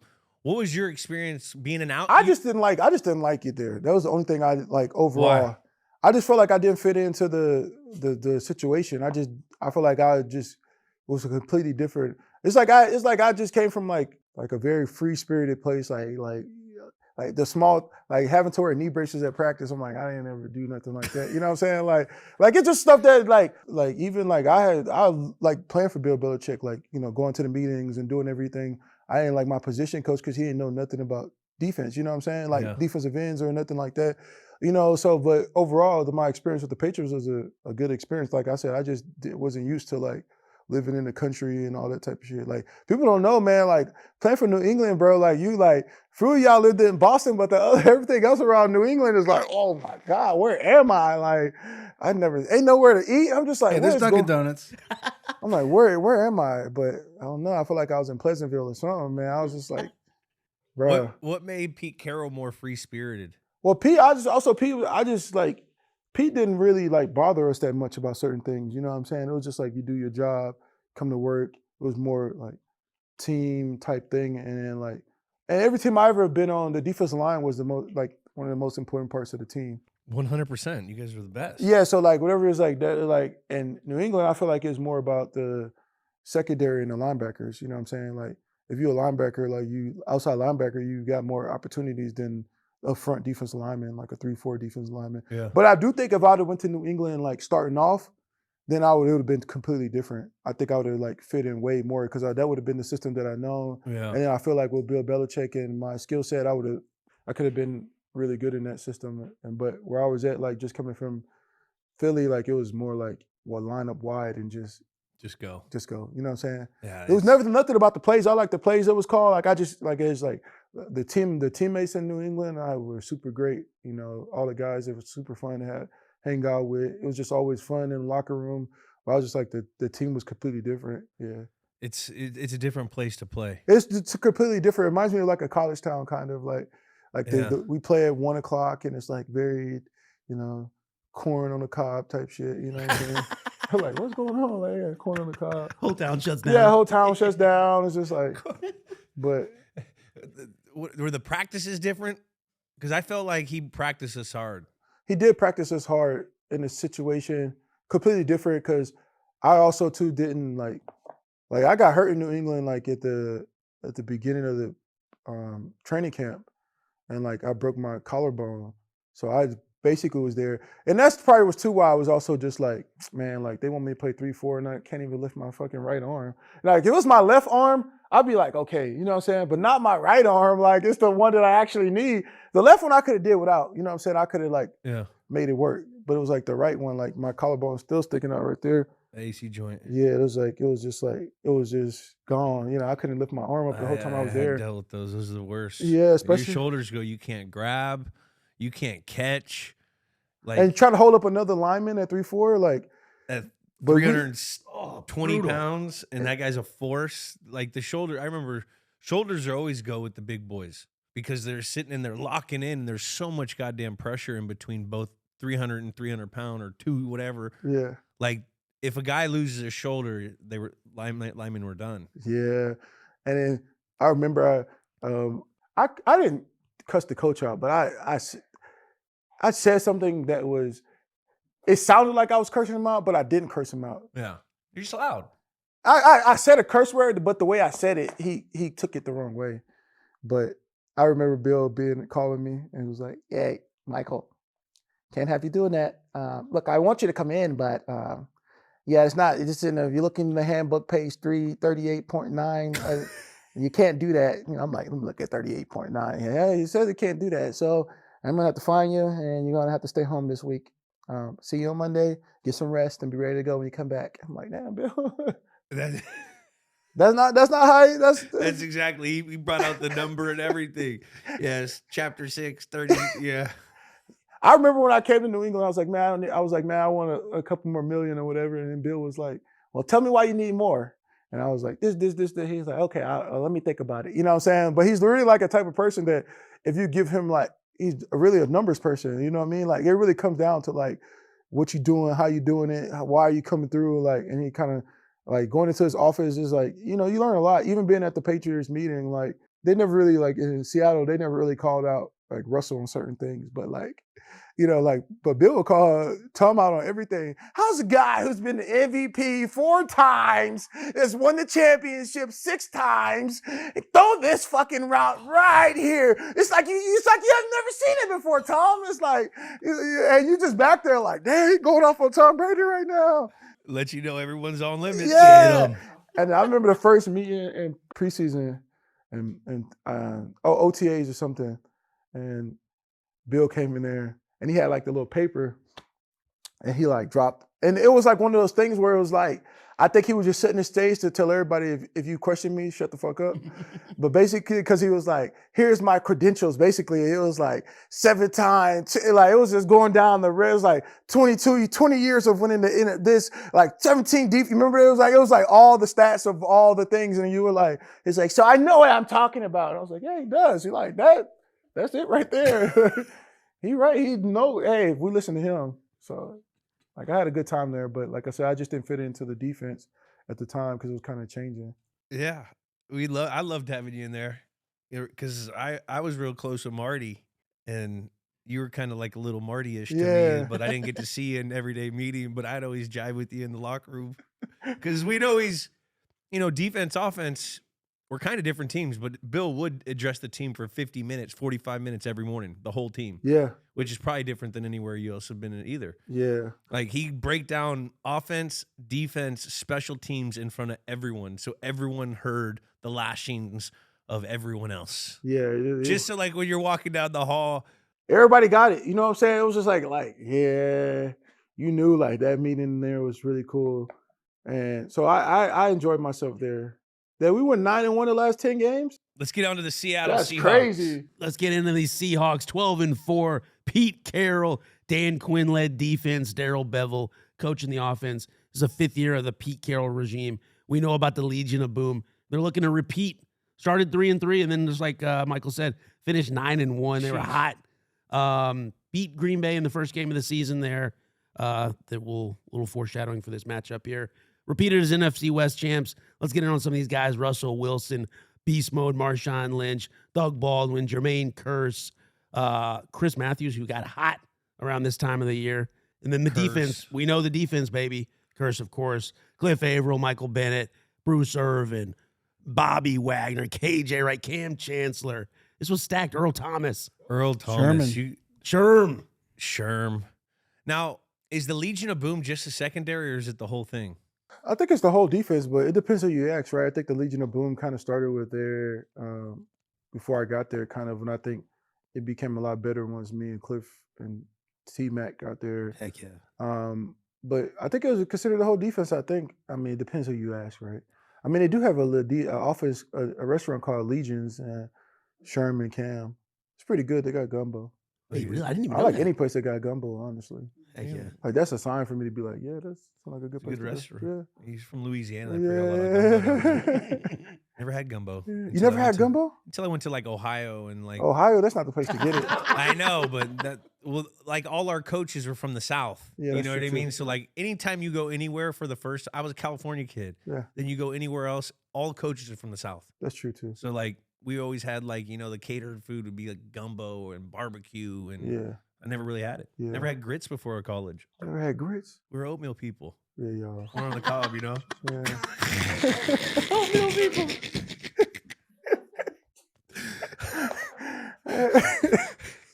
No.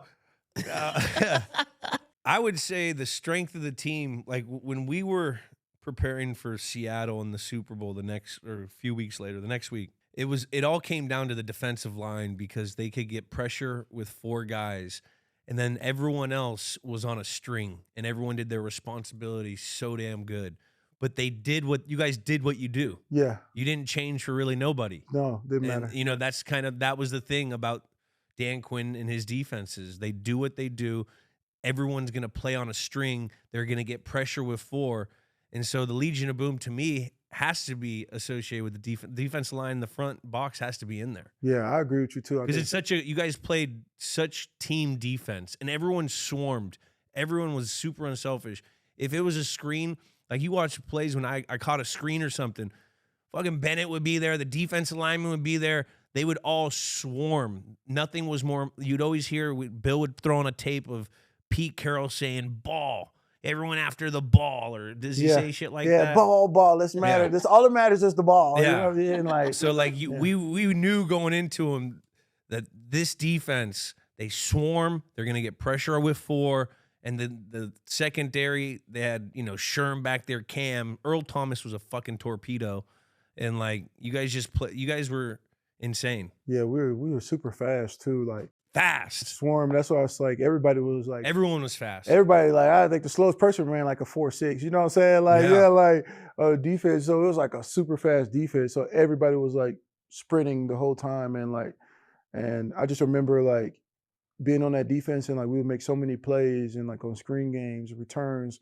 in general, just had so many turnovers just because, like you said, we stayed to who we were regardless of who we were playing. We're like, look, we're gonna make them beat us. Now, how do you sum up this team? This is just grit again. Yeah, I think this team there was a versatility and grit. I think there was a lot of versatility that season. Just like people being moved in and out, and just like we lost some good guys that prior season, like Brandon Meebang got hurt during the year, like that kind of changed a little thing. But we also had Kevin Williams, which he was a Hall of Famer, and when he was with the Vikings, so it was like we had some really really good guys. But yeah, I think grit too. I think grit was his team because we just came off the Super Bowl, and the whole idea was like, how do you go back? When you win the Super Bowl, you know, it's like, it's a feeling, but it's not like, it's just a day. You know what I'm saying? It is, and then you got to do it again. It's just like you wake up and do it. It's like it's not an eternal thing. It's like you happy for like 10 minutes and then like they're trying to see who's going to win it. It's a business, you know? Like yeah, the highs aren't as high as you think they're going to be, but the lows are lower than what you think they're going to be. Yeah, that's true. You know, like, because when you go out and win a Super Bowl, it becomes so much harder the next year that you have to work harder than you did the year before to maintain it, to get there. And I never went back to back. Yeah. Like, because you become America's most number one target. You're on that billboard. Anytime you play a team, they're circling you because you're a measuring stick, and it just becomes so much harder. And then there's a whole year of film of what you were great at that teams are combating. So That's what makes Patrick Mahomes really great because it's like every year this guy's in the Super Bowl. Even if he doesn't win it, I'm like, he's back. That's that's crazy. yeah, it is. It is. Now, can you describe the atmosphere in CenturyLink? Oh man. Like, I played there once and it was so freaking loud. Like, how do you guys get those people out? Man, those people, they're so crazy, man. Like we couldn't play Future, but when we did, and I'm joking, like that's a whole rumor. But like we would play like Rick Ross or Future in like that stadium when it was raining, like it'll be rocking. It was just so loud. It was really hard for opposing offenses like to really do. I think they lead the league in like offsides penalties by away teams. Yeah, for me, getting off the ball in there was just like super easy. Like it was just like you always get that first step because it's just like the stadium is so loud. The way that it's designed too. Like it's kind of designed like this, so. The way that the noise and sonic bounce off of it. Sorry, I'm just going into all it. Yeah. But the design kind of like Yeah, I've heard that. it closes. It keeps sound in, so like it becomes louder than it may not be. Unlike like the Arrowhead where they pump in sound. They say they don't, but it's clearly pumping inside. Arrowhead, or is it? I thought it was Indy. I think both. Both. Is But this I think Arrowhead? you only see that when you when you doing commentating and stuff. You see the behind the scenes stuff, so you see a lot of the. I mean, I heard Indy did. Yeah. I know Irsay just came out and said no. Which Irsay, we'd love to have you come on the podcast and combat it, but we'll see. Yeah, I think they do. In my opinion, I think they do. Maybe they don't though. I think they do, but I know for us it was natural. There was no BBLs. When the crowd noise starts skipping, something's up. When the track skips. Speaking of Brazilian butt lifts, what's up with the pads that you wore? I never really liked the shoulder pads thing. I feel like if I didn't have to wear them, I probably would just go. You didn't wear shoulder Yeah, pads. I know. But it's were also they shells? they were just shells, basically. And you wore shells. And you didn't get a shoulder banged up. I mean, you have did. bad shoulders. Just the one time in New England doing goddamn Aggie drill. That drill we used to do, that Oklahoma drill that they said it wasn't Oklahoma drill. You know what I'm talking about. What is the blocking drill? Yeah, the block. It's like this is a routine block drill. I'm like, no, this is Oklahoma drill. Like there's not supposed to be this type of contact right now.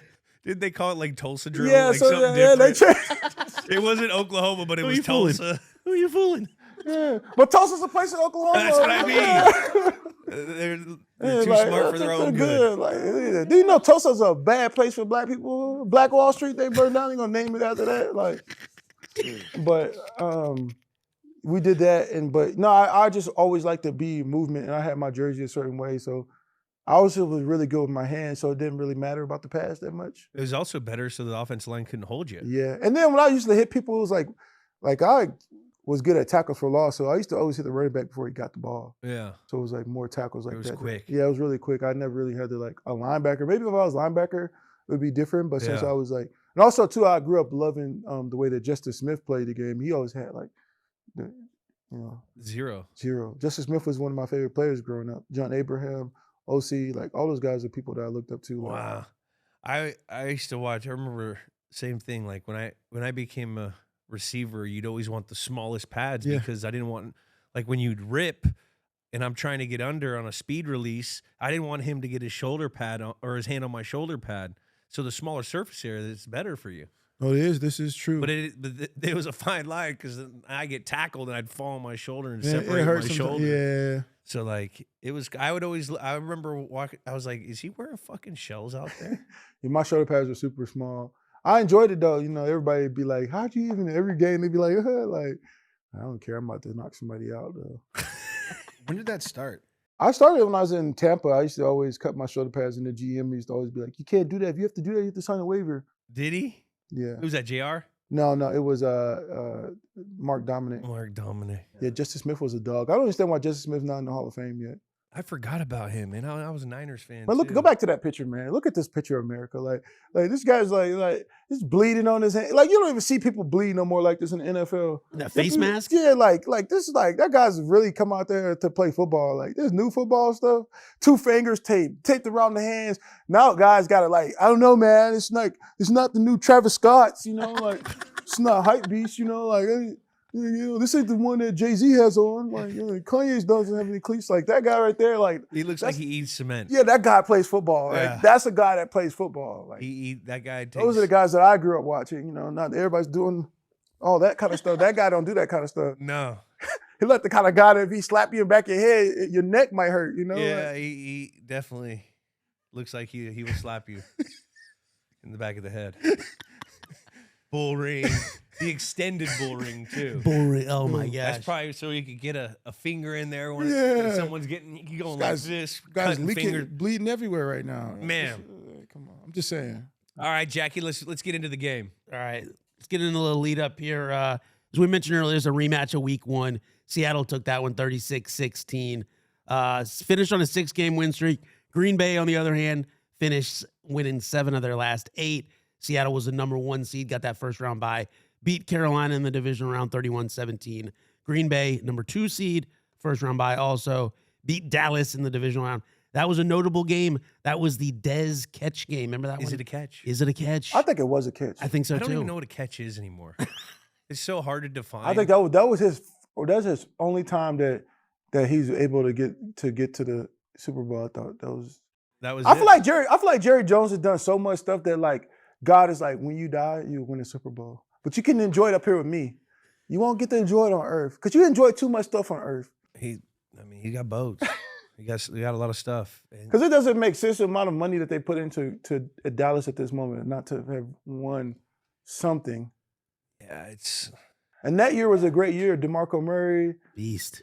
Tony Romo, their offensive line was stacked. Defense was pretty good. Like was that the Romo flub snap game? No, that was That was next year. That was like 06. I think. Yeah. that's when Oh. that's what Seattle went to. Super yeah, Bowl. that was in Seattle. That was crazy. But and then another one, Aaron Rodgers, the calf was a little banged up in this one. So kind of no a excuses. storyline. No excuses. And- man. No excuses. Need some built-in excuses coming into it. Now, how did you guys get hot? What would you guys change up? You guys just recalibrate and focus after having a little Super Bowl hangover? A little hangover. I think we just had a team meeting and was like, "What are we gonna do, man? We're gonna Yeah. go here." Now, who leads that team meeting? Man, Is it Russell Wilson? no? What? No. It is. Cam Chancellor was like the more of the heart of the team. Yeah. Like I can see that. Cam Chancellor was like the guy that like he's not gonna say a lot of stuff, but like when he starts to say stuff, because Earl Thomas doesn't really talk that much, you know what I'm saying? No. Like he just kind of like more chilling with his big Rolls Royces outside, ready to come to practice. you know? Yeah. And then Cam is like the guy that's like, he says something, he's kind of, Sherman's the talker, but then Cam's like the enforcer, right? So Cam was the guy kind of like that pulled the team together at that moment because he cares so much about the game. Like I don't think people realize how. He didn't swear much, did he? No. Yeah, I remember. I always tell a story about when the first block, I would always go in and block the force, and I would lay the ham Yeah. on them. I would fucking. I was short. I wasn't small. I was still 198 pounds.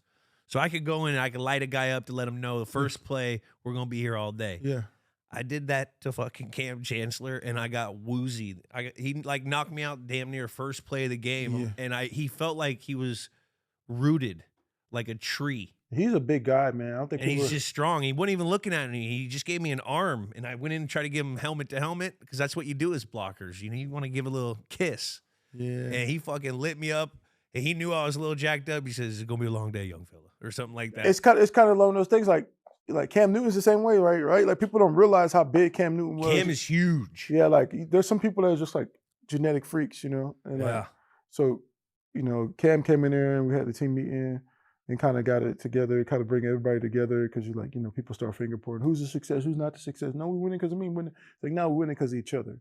Like, Yeah. that's a balance. Like, yeah, we're a great defense, but if they don't score points, I mean, we just need y'all to score like 6 points. You know what I'm saying? Like we can hold them to 3. You know what I mean? Like, but if like the whole point is that we needed to get them to come together and like with Earl, with Cam and the defense coming together and offense and just kumbaya. And then Doug Baldwin was a really good leader too. Yeah. So Doug was. I always respected Baldwin, man. I thought he always made big plays when the team needed it.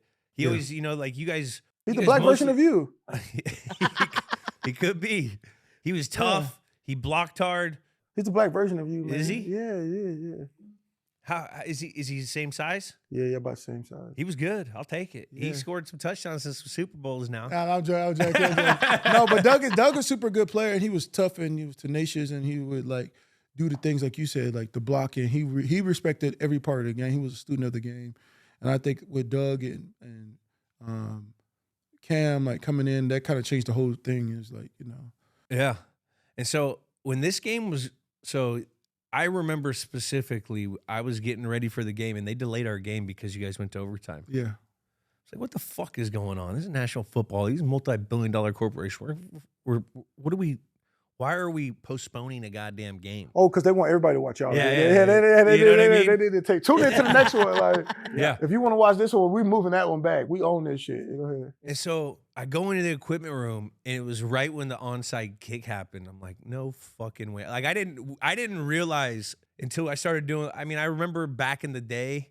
This is 10 years ago now, but I forgot how fucking crazy of a game this was. Oh yeah, it was crazy because Like you guys had 2 goal line stops in the first quarter off of a pick and off of a kickoff return fumble. Yep.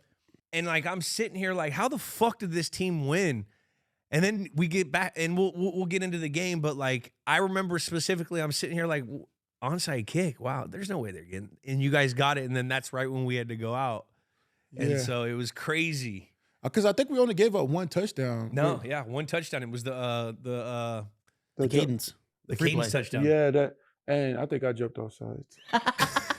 But so we still won. But at the end of the day, that was a hard game because Russell threw so many interceptions. It was just like, Russ, come on, bro.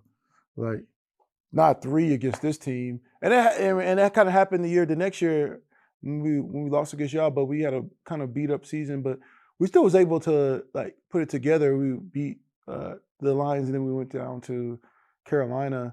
And that's when Cam Newton was at his best. But 15. we could have won that game too, but Russell threw so many interceptions that game, and like it was just like, bro, like God only gives us this every once in a while, you know, like do what you do with thing, you know. Yeah. But that game was just a challenging game because on defense it was like we had to keep going, stop. But like that was the first game that like when I was on defense that when they threw an interception, it wasn't people going like. It was like, all right, like let's go. Like how we gonna do this? Like, it ain't gonna be us, you know what I'm saying? It ain't gonna be, they not gonna give up nothing on us today. So that's how we went out there every single time was like, look, we about to go out here and stop them again. Like, you know, even in that fourth quarter, like those stops that we made to get the ball back, those were hard stops because they try to run the clock out, you know what I mean? 4-minute offense, toughest part. That's the part that it's harder than 2 minutes a lot of times because it's like they got so. That was a really hard game because. Now, what goes into a goal line stand? Like, what do you have to do to stop an offense from running what is it? Defensive line has to have penetrate. What is it? Penetration kills all runs, if you know that, especially on stretch plays. Anytime you get it, that's why 3 techniques are so important in certain schemes. because 3 technique is kind of the pillar to getting the defense going. What's the 3 technique? 3 technique is the one that lines up on the guard. The one that lines up on the guard for you listeners. Yeah, he could be a 2-eye, he could be a 3, depending on the shade of it. But most of the time, you have people like the people that you know that are in the Hall of Fame. They mostly all were 3 techniques. You know what I'm saying? Because they're the ones that get the sacks. They're the ones that get off the ball. Like I was a 3 technique and a defensive end, so that was a hard plays to play. But in this game, it was just like getting the penetration and stop them from being able to move forward on the run. With a guy like Eddie Lacy, that means you got to have a lot of people. He's not the first person, probably not going to take him down. So everybody has to be able to swarm. So we had to swarm a lot to be able to do that. How was it playing under Quinn? Man, Dan Quinn, I still talk to Dan Quinn a lot. I feel like Dan Quinn was one of the best defensive coordinators I ever had a chance to play with, because he just knew the game and he just would teach you and he wouldn't settle for anything. If you notice, like almost every team he goes to, the defense is pretty good. And defensive line is his favorite, you know what I'm saying? Yeah. So like you never gonna see him with not a stacked defensive line. Like look at the defensive line of the Commanders. They had a stacked defensive line. Yeah. They were selling a bunch of guys. He's developing guys too. He's developing guys, but still they had the 2 D tackles that were beasts. He loves D tackles. So like looking at the Cowboys, looking at the Falcons, like always, but sometimes there's cracks in the defense if you don't come back. He's been a part of the 2 worst comebacks in NFL, but still a great defense coordinator. I think. You still got to get there, and he's taken a team to the Super Bowl, and he's got a young quarterback and Jaden Daniels that's looking really damn good. He's got a good situation. Only thing I get scared of with Dan Quinn is the same thing that happened in Atlanta. When Kyle Shanahan leaves, how's he going to react? Oh, he's a great. He knows how. He knows how defense, but once Kyle Shanahan left, Atlanta wasn't the same. Yeah, but that happens. Cliff Kingsbury is there right now. He's going to develop Jaden. Jaden's looking great. What if he leaves and gets a head coaching job next year? That's true too. But then he has to be able to have the right people behind him to. Yeah, it's hard though. You have good coaches. And that's what people don't realize. When you win, you lose. Yeah, you're losing players and you're losing coaches. Look at the Chiefs. I think that's why what's his name never leaves the defense coordinator, because he's like Spags. Yeah, it's like he's already kind of done that. It's like this is a good situation. I don't have to. You know what I'm saying? Like I get to worry about defense, and I know we're gonna win. Like that was a lot of why we had our success because our coaches stayed intact. Yeah, like the Ivan Fears, Scar was there for a long time. Chatty O'Shea was there for 11 years. The Belichick.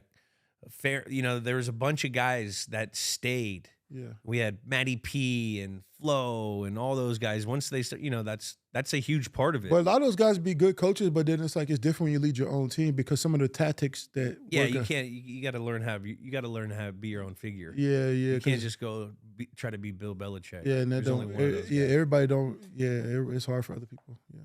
Jack, the game. Yeah. So we covered the intro here. 2 picks in the first 5 minutes. That would be a theme for the day, interceptions by both sides. We got a Green Bay field goal after the first one of those first defensive stands on the goal line that we talked about. Then the Doug Baldwin fumble on the kickoff. Another stand on the goal line, only resulted in 3. Then at the end of the quarter, we got the 13-0 with the free play, Rodgers to Cobb. Only touchdown of the day for Green Bay. Moving in the second quarter, 2 more Russell interceptions, a Rodgers interception. There's a 3 drives in a row that all end in interceptions. And then Pick Fest. Yeah, Pick Fest. 9:37 left. He throws his second one. Still has yet to make a completion, Russ. We got 3 picks and no completions. Crazy. In the first half? In the first half. First off, what's Pete Carroll's halftime like? And then what's halftime of this game with defense like? Pete Carroll's like,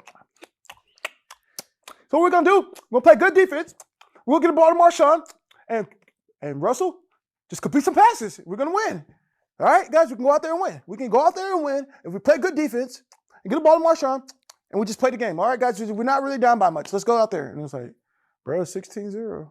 How many pieces of gum does he go through a game? I don't know, man. He chewed that gum without. Does he have a gum guy? He has a gum guy. Everybody. You're not really rich if you don't have a gum guy. Hey, Ryan, can I have a piece of gum? Yeah. Yo, he's got a Monarch guy, too. He rocks those Monarchs, too, baby. Monarchs. He loves the Nike Monarchs, He brought man. Pete Carroll brought those Monarchs back. He did, bro.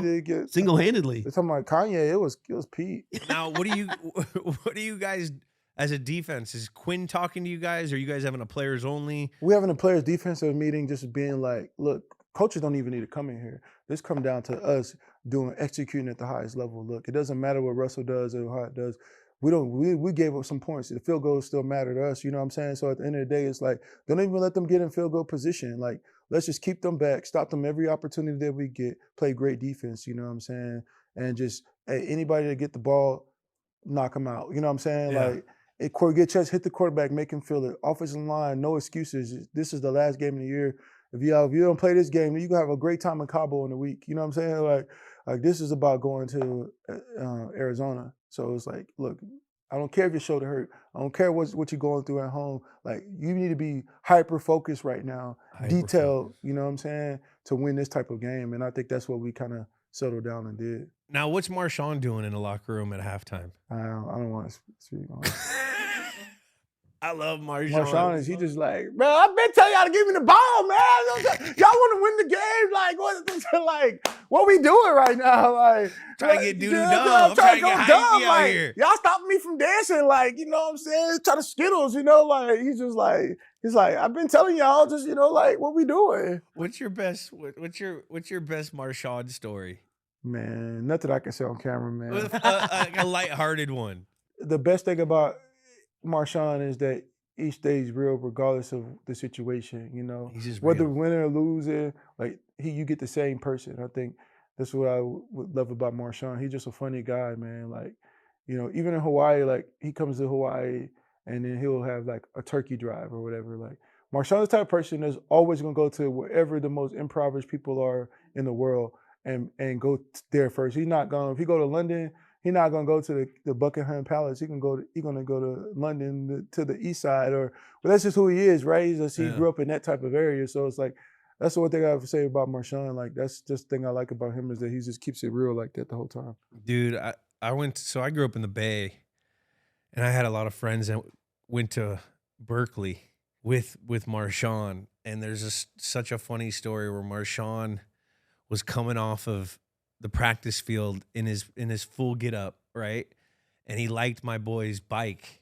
He's like, yo, and my boy loved Marshawn because Marshawn was a superstar. Yeah. And so my boy goes, I'll trade you my bike for your helmet. And he goes, fuck it. And he goes, I got a Sharpie. Will you sign it? And he signed it. And my buddy still has a signed Marshawn Lynch hat or helmet. Could you imagine going back in college? Where's your helmet?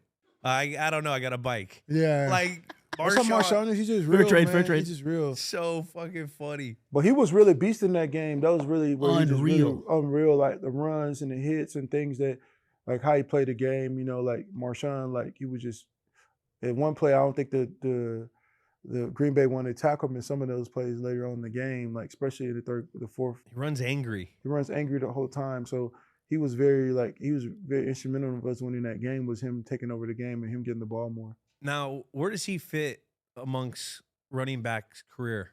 I would say that he's definitely a Hall of Famer, right? I think when you think about in his time period of the three running backs that were like the focal points for that time, which would be Adrian Peterson, LaShawn McCoy, and Marshawn Lynch. Like, those are the three guys, if you think about the 2010s. Bell cows. Those are the guys that you would hear about. There were other guys who would like do good for the season, but Yeah. like consistently, these were the guys that were the most consistent. I don't know if I'm leaving somebody out, but so Marshawn in his time period was definitely one of the best running backs. I agree. And y'all probably, when y'all was watching, he's probably one of the key players that y'all were talking about. Because I don't know, what were the key players that you guys are looking at when you guys are playing? We have to stop Marshawn. Yeah, see? We have on offense, or as a team, we had to stop Marshawn. And then we had to get vertical against the defense because you guys swarmed so much. Yeah. And ball security. That was like, those are the three things that I'm just thinking off dome. Yeah. Yeah, he was a huge, I loved watching Marshawn, and we played him a bunch when he was in Buffalo. Yeah. You know what I mean? So we knew what he was about. And I feel like his game went to another level when he got to Seattle. without a doubt, but he was still He was still a franchise he running was, back. he was. He was still a first rounder Yeah, guy, yeah, He just made crazy plays. He's always.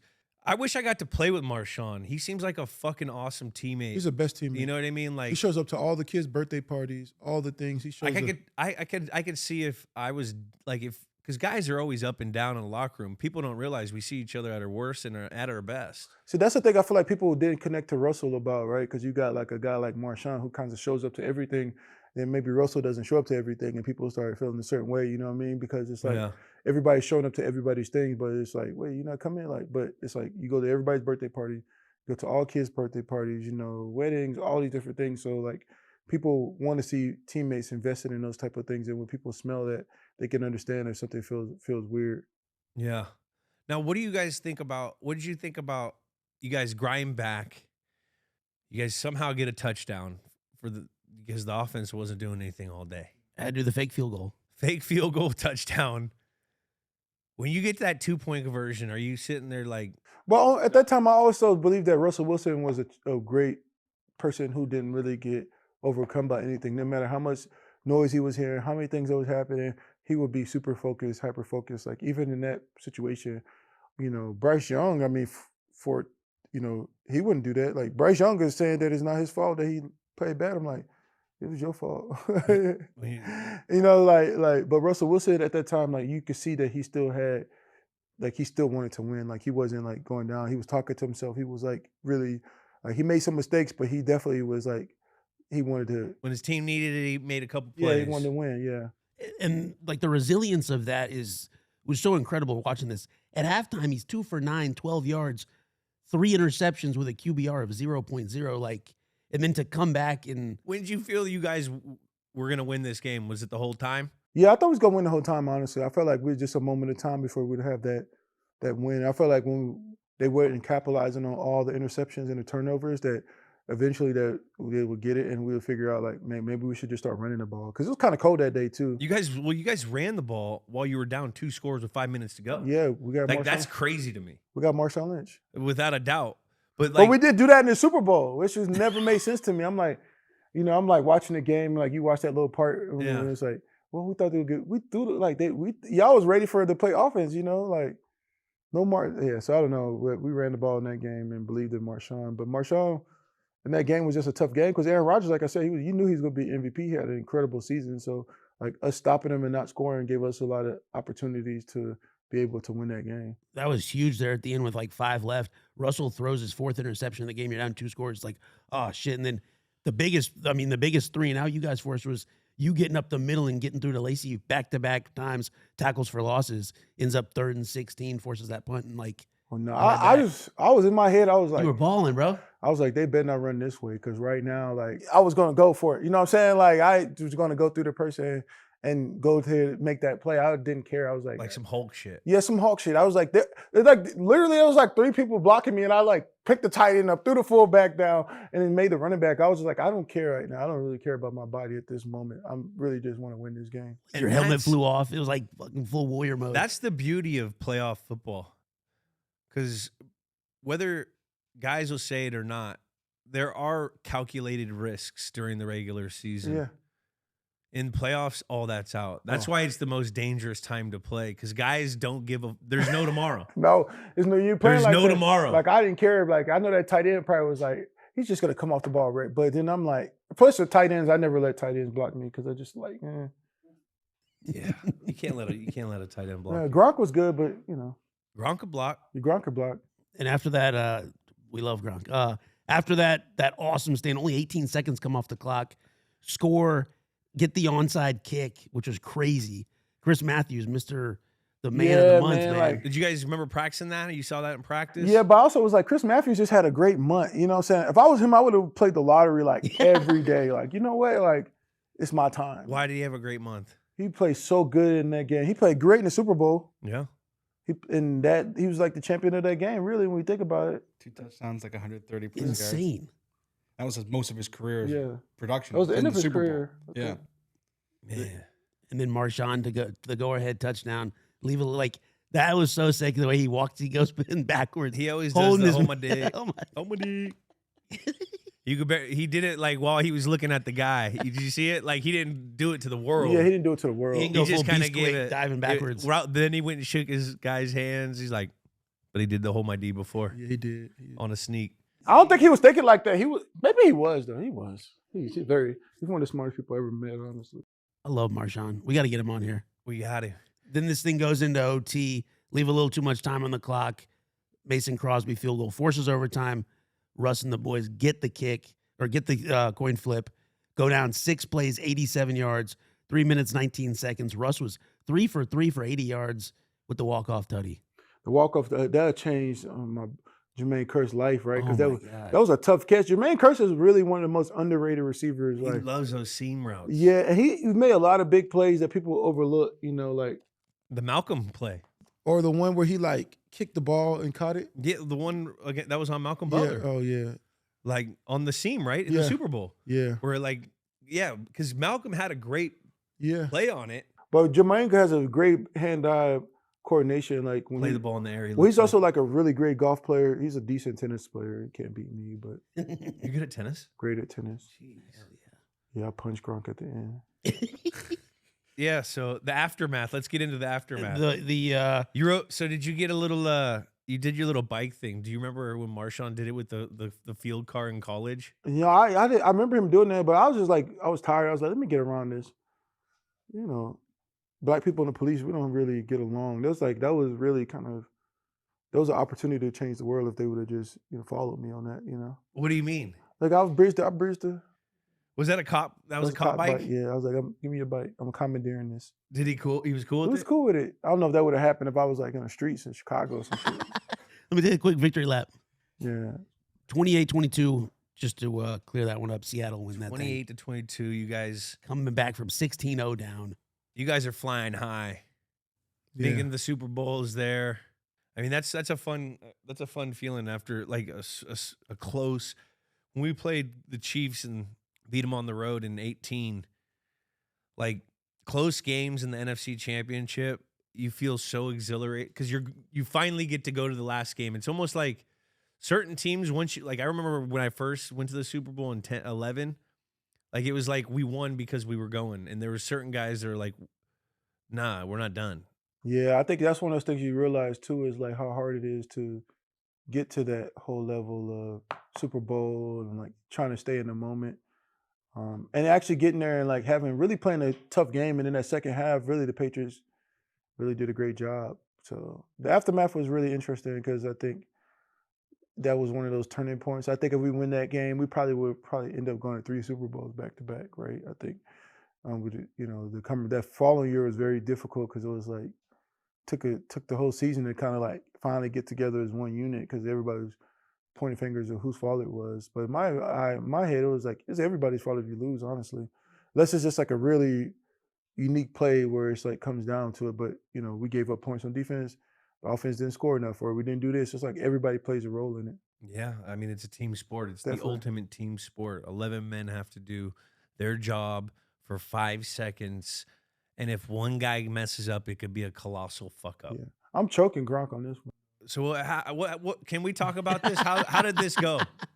I don't know. I just was like, man, fuck, they won. You know what I'm saying? Like, let's fight. You know what I'm saying? Like, let's just fight.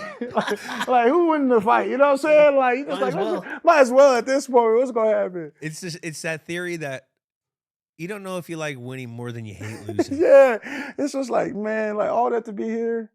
Yeah, and I was playing really good this game, and I was just like wanting to like, yeah, but it all turns out it is what it is. Now, immediately after that game in locker room, was there like, It was shock.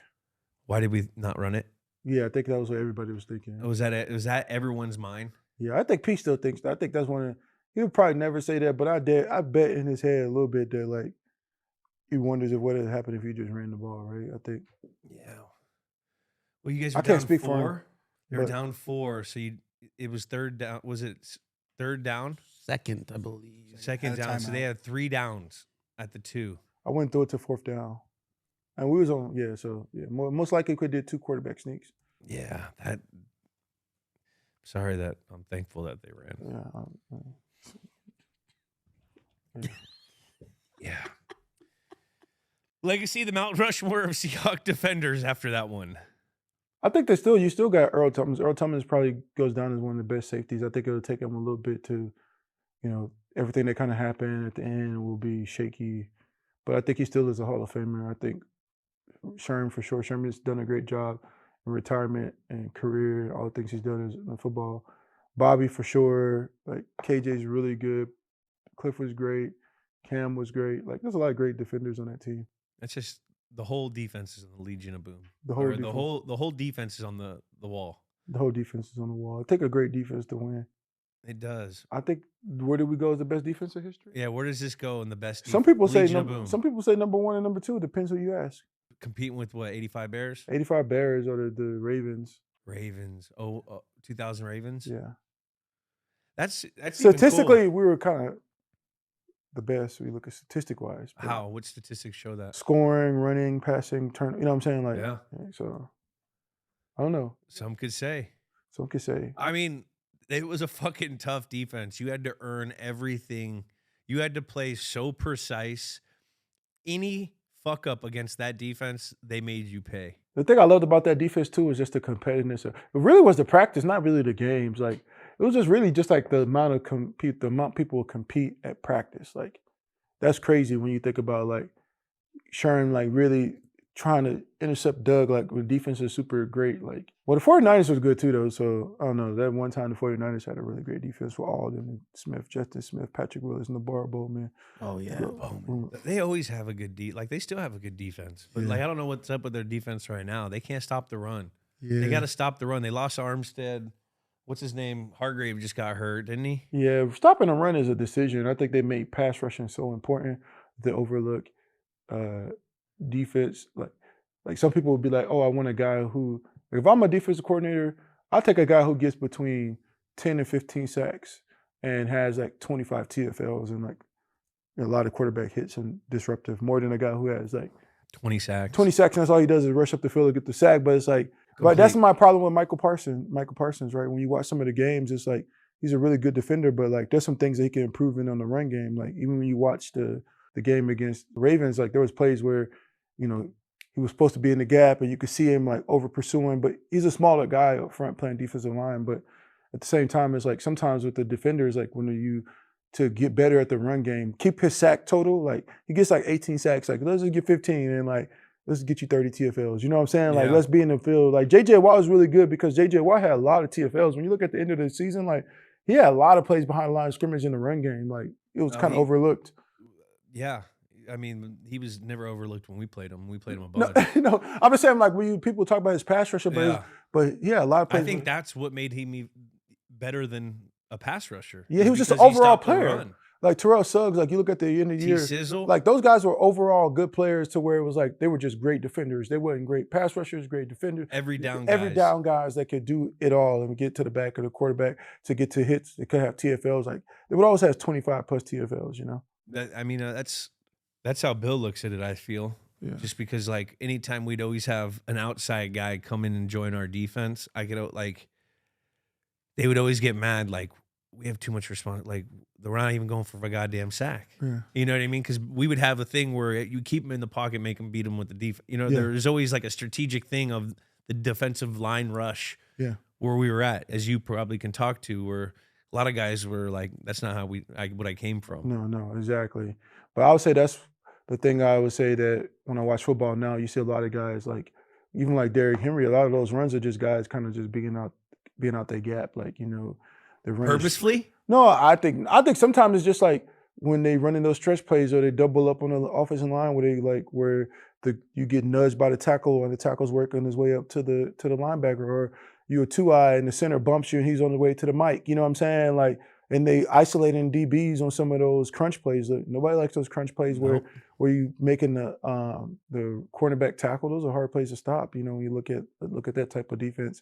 And then you got a good blocking receivers. It's hard. Like, it's a decision. Like you said blocking the run is a decision. Yeah. Life is a decision when you come out to football. Are you choosing violence or violence is choosing you? So choose the violence. Or choose the violence on the football field. On the football field, in between the lines. Not off the field. On the field in sports. We miss anything about this game? No, I think you got it right. I think this was it'll go down as one of the most, one of the greatest division championship games because it came down to like two great teams. The great offense did what the great offense was supposed to do, and then at the end, the great defense did what it was supposed to do, and it ended up with one team just making one more play than another. Dude, I couldn't agree more. It was so fun going back and watching this game, because I don't really remember. I didn't remember it as much because I was in the AFC. Yeah. But going back and seeing this, like we may never see a game like that again No. because the onside kicks and you know what I mean? You can't get an onside kick nowadays. No, you can't. It's fucking impossible. You got to declare this certain amount of guys can't be over here. This, like that with the interceptions. It was a fun game to re-dive into. And we appreciate you fucking coming and talking about it. Thank you. Anything? Wait, I got one note here before we go. The Quest is what we were trying to think of earlier with Jean-Claude Van Damme, baby. The The Quest. Quest. Quest, That's it. 1996. That's it. Christopher The Quest. Dubose, just like you said. Shout out Jean-Claude Van Damme. Jean-Claude Van Damme. We Love need to him. get Jean-Claude Van Damme on the show. Oh my God. We got to. That would be all I wonder time. what would he do, like a soccer game? No, he did Belgium? football. I'm sure he watched football. He was in America in the worst time hanging out with like Kick Michael fighting Jackson. match. I don't care if he reads a phone book. I'll let him in here doing Real whatever. quick before we wrap this thing up, we got to name the game. What's the name of this game? We have it doesn't have to be any of this. We have the victory lap game, Gimme the Bike game, the Danger Rush game, Bennett's bike ride game, or could it be a different game name The name of that game would be out of someone very artistic like you? We expect is. something really creative. No pressure. Witch's Brew. Ooh. Witch's Brew. Miles Davis. Was a lot of things in that game. A brew of competition, a brew of offenses, defenses. Felt like Plays by everything. The Witch's Brew game. Yeah. Could be one of the best names we ever heard. I love Let's that. score the game. Is this the greatest game of all time? Let's score it. Michael, stakes 0 to 10, decimals okay. The stakes of this game. It was definitely a 10, the stakes of this game. 10 to go to the Super Bowl. Star power? I'll go 9. Star power of this game 9-2, 9. Star power? Lot- 9. 9. I'll give it a 9. Aaron, I mean, you got a lot of Hall of Famers in this. Jack had a 7-9. I had an 8-1. Hey, what is it? What do you call stars? What is it? What's a 10-star The game? Pro Bowl for me. Oh, okay. That's the worst star power, honestly. Yeah. Not a lot of effort being shown in that one. Brandon Marshall would argue the opposite because when he came on this show, he talked about his Pro Bowl game that he got a MVP in. B Marsh, you gotta stop with that shit. You gotta stop with Playing for that that shit. Chevy truck. Gotta stop with that shit, man. The gameplay of this game. The gameplay, I would say a 10 because of the amount of between 9. I say 9. 9. 9.5 because I feel like it took a lot to come back. Like high level, low, like it was a lot of players make big plays. Like those interceptions, those players made those plays. They weren't just throwing interceptions. Those guys make great plays. Without a doubt. I'm an offensive guy. I'm gonna have a little bias. I want to see some points. But if you're a real football person, this had special teams touchdowns, special teams fumbles, overtime. Everybody was involved. Everyone was in. It's the Witch's Brew game. So I'm gonna go with the 8.7. So fun to The guy watch. that you Anytime you have choked an out. onside kick recovered, and Recovered. they win the game, that's going to be a high score. Jack had an 8.9. I had a 9.1. We're all in the same region there. And the name of the game. You have to grade the name. I'll take a 10 because I made it up. So 10. I'm gonna go with an 8.8. okay. Jack had a 7. I had a 6. See, I scored this before I knew we were calling her Witch's Brew, but I'll What leave is for it? now. Where does it land? This is an 8.7. This is gonna land high. Y'all gotta change the metrics with the name now that you guys in there. I know. Give me a free name. I'd like to bump it up a little bit. 8.75. This puts us really high. 8.73. This puts us tied with the 1999 Women's World Cup, China versus the USA. That was a good game. Yeah, just me and below- him was in that one, right? Yeah, the Rose Bowl. Brandon Chastain took her shirt off. Yeah. Oh yeah, I remember. We that. had her on the show. She was awesome. tied for 6. This is a great game. This good is a spot for really it. great game. This is a great spot for this game. That's it. Thank you. Man, Michael, anything else? No, thank you guys. You got to plug anything? No, man. No. Well, I appreciate you coming in, and I hope the college looks with your daughters go great. Yeah, it would go good. I think it would be good. I'm getting old now. You know. That's got to be. I mean, It hit me the other day when I was like, buying her a car and like stuff. I'm just like, damn. Going on college tours, man. And like this the last time. This October 2nd is the last time you'll be in the house with us. It's like That's real man cry, man. Real man cry. The days are long, but the years are short. Yeah. The days are long. Well, thank you so much, man. And this is going to be awesome. Thank you guys. Thanks. Man, He was awesome. he's just that family. They're so like, they're really smart people. Him and Marty, Michael, like, I think they're a little misunderstood. Mm-hmm. I think they're like brilliant people. They're like interesting human beings who happen to be football players, as But opposed they- to who but- are football. but- Like, you know, Michael loves football. Like he's for sure watching. You listen to Good how he player. was breaking down the game. He watches the game. Like, you know, he's making up a cool chair right now and some cool rugs on his own. But you know, when it's Sunday or Monday, he's watching the football game. He loves football. You respect losing so you can understand winning. You respect. Michael Bennett said that on the pod today. I know. Profound. Profound. We got to put that on a crochet that onto a pillow, put it on the couch, something, because that's an all-time quote from the Nut House. I love that. Let's put it on a pillow. What a guy. I mean, so talented. Hey, I'll make a pillow out of it. Studio Kerr, check it out, man. He is one talented dude. And I like that a man of taste, such as himself, gave us the cosign. He gave me the cosign Yeah, taste. baby. He saw the Nut House. He's like, this is tasteful. Real recognize real, baby. Hey, champagne taste with a beer budget. Yeah. Facts. Champagne taste with a beer budget. Hey, you got a gum guy, bro. You got that champagne gum guy. budget. Wasn't George Costanza have a gum guy? A gum guy. Oh, I got to look that up. I should know that. Seinfeld. Jerry did. He's Jerry got had a gum guy. Oh, yeah. Down in like, I got a dip guy. Yeah. I've had dip guys for years now. But I ain't that rich. Let's hit the old hotline, guys. Let's go. Again, that number is 424-291-2290. Hey, Julian, I love your show, but everyone knows the greatest game of all time is the Ice Bowl. Ice Bowl. While a couple of them are still around, you need to get some Lombardi-era Packers on your show to discuss the Ice Bowl. Thank you. I agree 100 zillion %. We need to, that'd be awesome to hear about the gridiron game that I love by one of the founding fathers. 1967, December 31st. Lambeau Field, baby. Green Bay Packers, Dallas Cowboys, 21-17. The Packers edge them out. Still the coldest game in NFL history on record. Minus 48 degrees Fahrenheit with the wind chill. I remember that's one of the first games on like ESPN Classic I would watch. It was awesome. I remember they telling the story where like the like, not to make this racial, but the white players were like jealous of the black players because the black players could wear like gloves. They had these like black gloves they could wear, and the coaches couldn't tell it was their, so they were wearing gloves, and all the white guys' hands were freezing. I wish you would have said that in front of Michael. No? I don't even know what that means. Also, everyone should wear gloves. You know It's who? cold. You know who went to this game? Was at this game? Ernie. Probably. Willem Dafoe. You know Willem Dafoe, the actor? I feel The like Green Goblin, baby. Green Goblin. Yeah. Shout out He loves football? Florida Project. Yeah. He was at this game. There's a NFL film story about it. We got to get him All right, on. so let's get Maybe Willem we on. get him on to talk about the ice. Bowl. Screw an old Packer. I want Willem Dafoe, baby. Boondock Saints? Yes, go. Dude, shout out, go. bro. Great question. What a legend, bro. We should do some more old American timey Psycho. Man, Willem Dafoe's a beast. I like that call. Hi, my name is Brenda. I'm calling from Providence, Rhode Island. I actually want to leave a message for Jules' mom.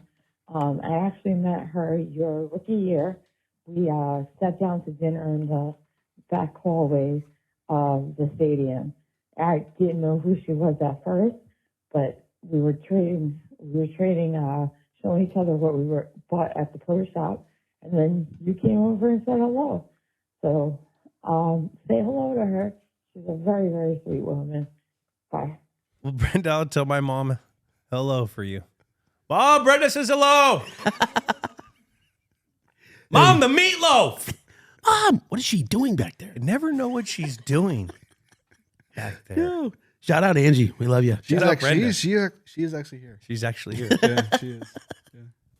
Hi, Jules. Hi, Kyler. Hi, Jack. This is Whitney calling in. I'm making a recommendation. I think you guys should get Stone Cold Steve Austin on the pod if you can. You literally talk about anything, I think, like football, like Texas. And is he from Texas or something? I don't know. Or some old WWE matches. I don't care. I just want this cussing butt on the pod. I love you guys. Hope you're having a good day. Can't wait to listen to the pod some more. All right, bye. Wow, Whitney. I couldn't agree with you anymore. Stone Cold Steve Austin was my favorite wrestler. Same. As a kid, I used to drink 2 freaking Cokes and slam them after. And that's the bottom line. Because Stone Cold said so. Austin 316. Just whooped your ass. I still remember one of my earliest disappointments. Kindergarten, Miss Henry's class. Shout out Miss Henry. When my mom told me I could not go as Stone Cold Steve Austin for career day. Her point was, that's a man, not a career. I still don't get the distinction. That's bullshit. I am so pissed, bro. Wait, what's I had to go as a career? doctor. A doctor? Yeah, I couldn't go as Stone Cold Steve Austin for career day. You know what? That's bull. I know, bro. I think you should be able to. I know. I just have to get him in the nut house, then I'll We're gonna, you to know, meet what my we're doing? guy. We're gonna have to. We might have to start doing some wrestling moves and try to join the WWE to, Dude, to prove that teacher wrong. That's right, bro. Just asking 8-year-old Jack, what do you want to be when you grow up? I think it was Stone Cold 5-year-old Steve Jack. Austin. I want to be him. Yeah. What do you mean? That's a man. That's my career path, baby. We gotta get Stone Cold on. He'd be have awesome. to. He'd be electric. Oh my I'd want to drink a God. beer with him. Is he sober? No, he's got his own beer. We've had it before. We need to get on the beer. And I want to hear. I love our theme music, but we're just having the glass shatter every. Oh man, Whitney, I could not agree more. We agree, Whitney. Shout out Whitney. We get some, let's just say, interesting voicemails that kind of start off the same. I'm so glad this one went to a better place. Yeah. You know, they're like, hi. Usually goes to a bad place. This one, Stone Cold Steve Austin, good place. Good place. Good place. The Texas Rattlesnake. Always a good place. Zang. Zang. Wayne's World? Yes. Korean, right? Is it Korean? Was it Filipino? No, it was Vietnamese. Cantonese. Yes. What's her name? Cassandra. Cassandra. Oh, she rocked. Yeah. And what's his name? Rob Lowe was trying to usurp. Yeah. Yeah. Should get Rob Lowe on the show. That'd be Just tight. get NFL Shield merchandise. Dang. Well, what a fun game to go back down. High scoring. High scoring, Top but 10. that was I forgot about that game. That's That's what's all-time great about comeback. this podcast. You get to relive the game again. Seriously. Oh, Yeah. and with Mike, man, what a guy. Michael Bennett, awesome guy. Thanks again to Michael Bennett. You know, I wish them the best luck with him and his family on finding university for his little daughters. It ain't Such a easy. family guy. Awesome. No Peter They spent Griffin. the day here. Hope my mom didn't wear them out. Mom was sitting back with them. But that's been another episode of Games with Names. Subscribe on Apple Podcasts, Spotify, or wherever you listen to podcasts. Comment a game you want us to do. And Rate and review. remember to follow Games with Names on YouTube, Instagram, X, TikTok, and Snapchat. Leave a message on the hotline at 424-291-2290. We'll see you guys next week. Later. Games with Names is a production of iHeartRadio. For more podcasts from iHeartRadio, visit the iHeartRadio app, Apple Podcasts, wherever you get your podcasts.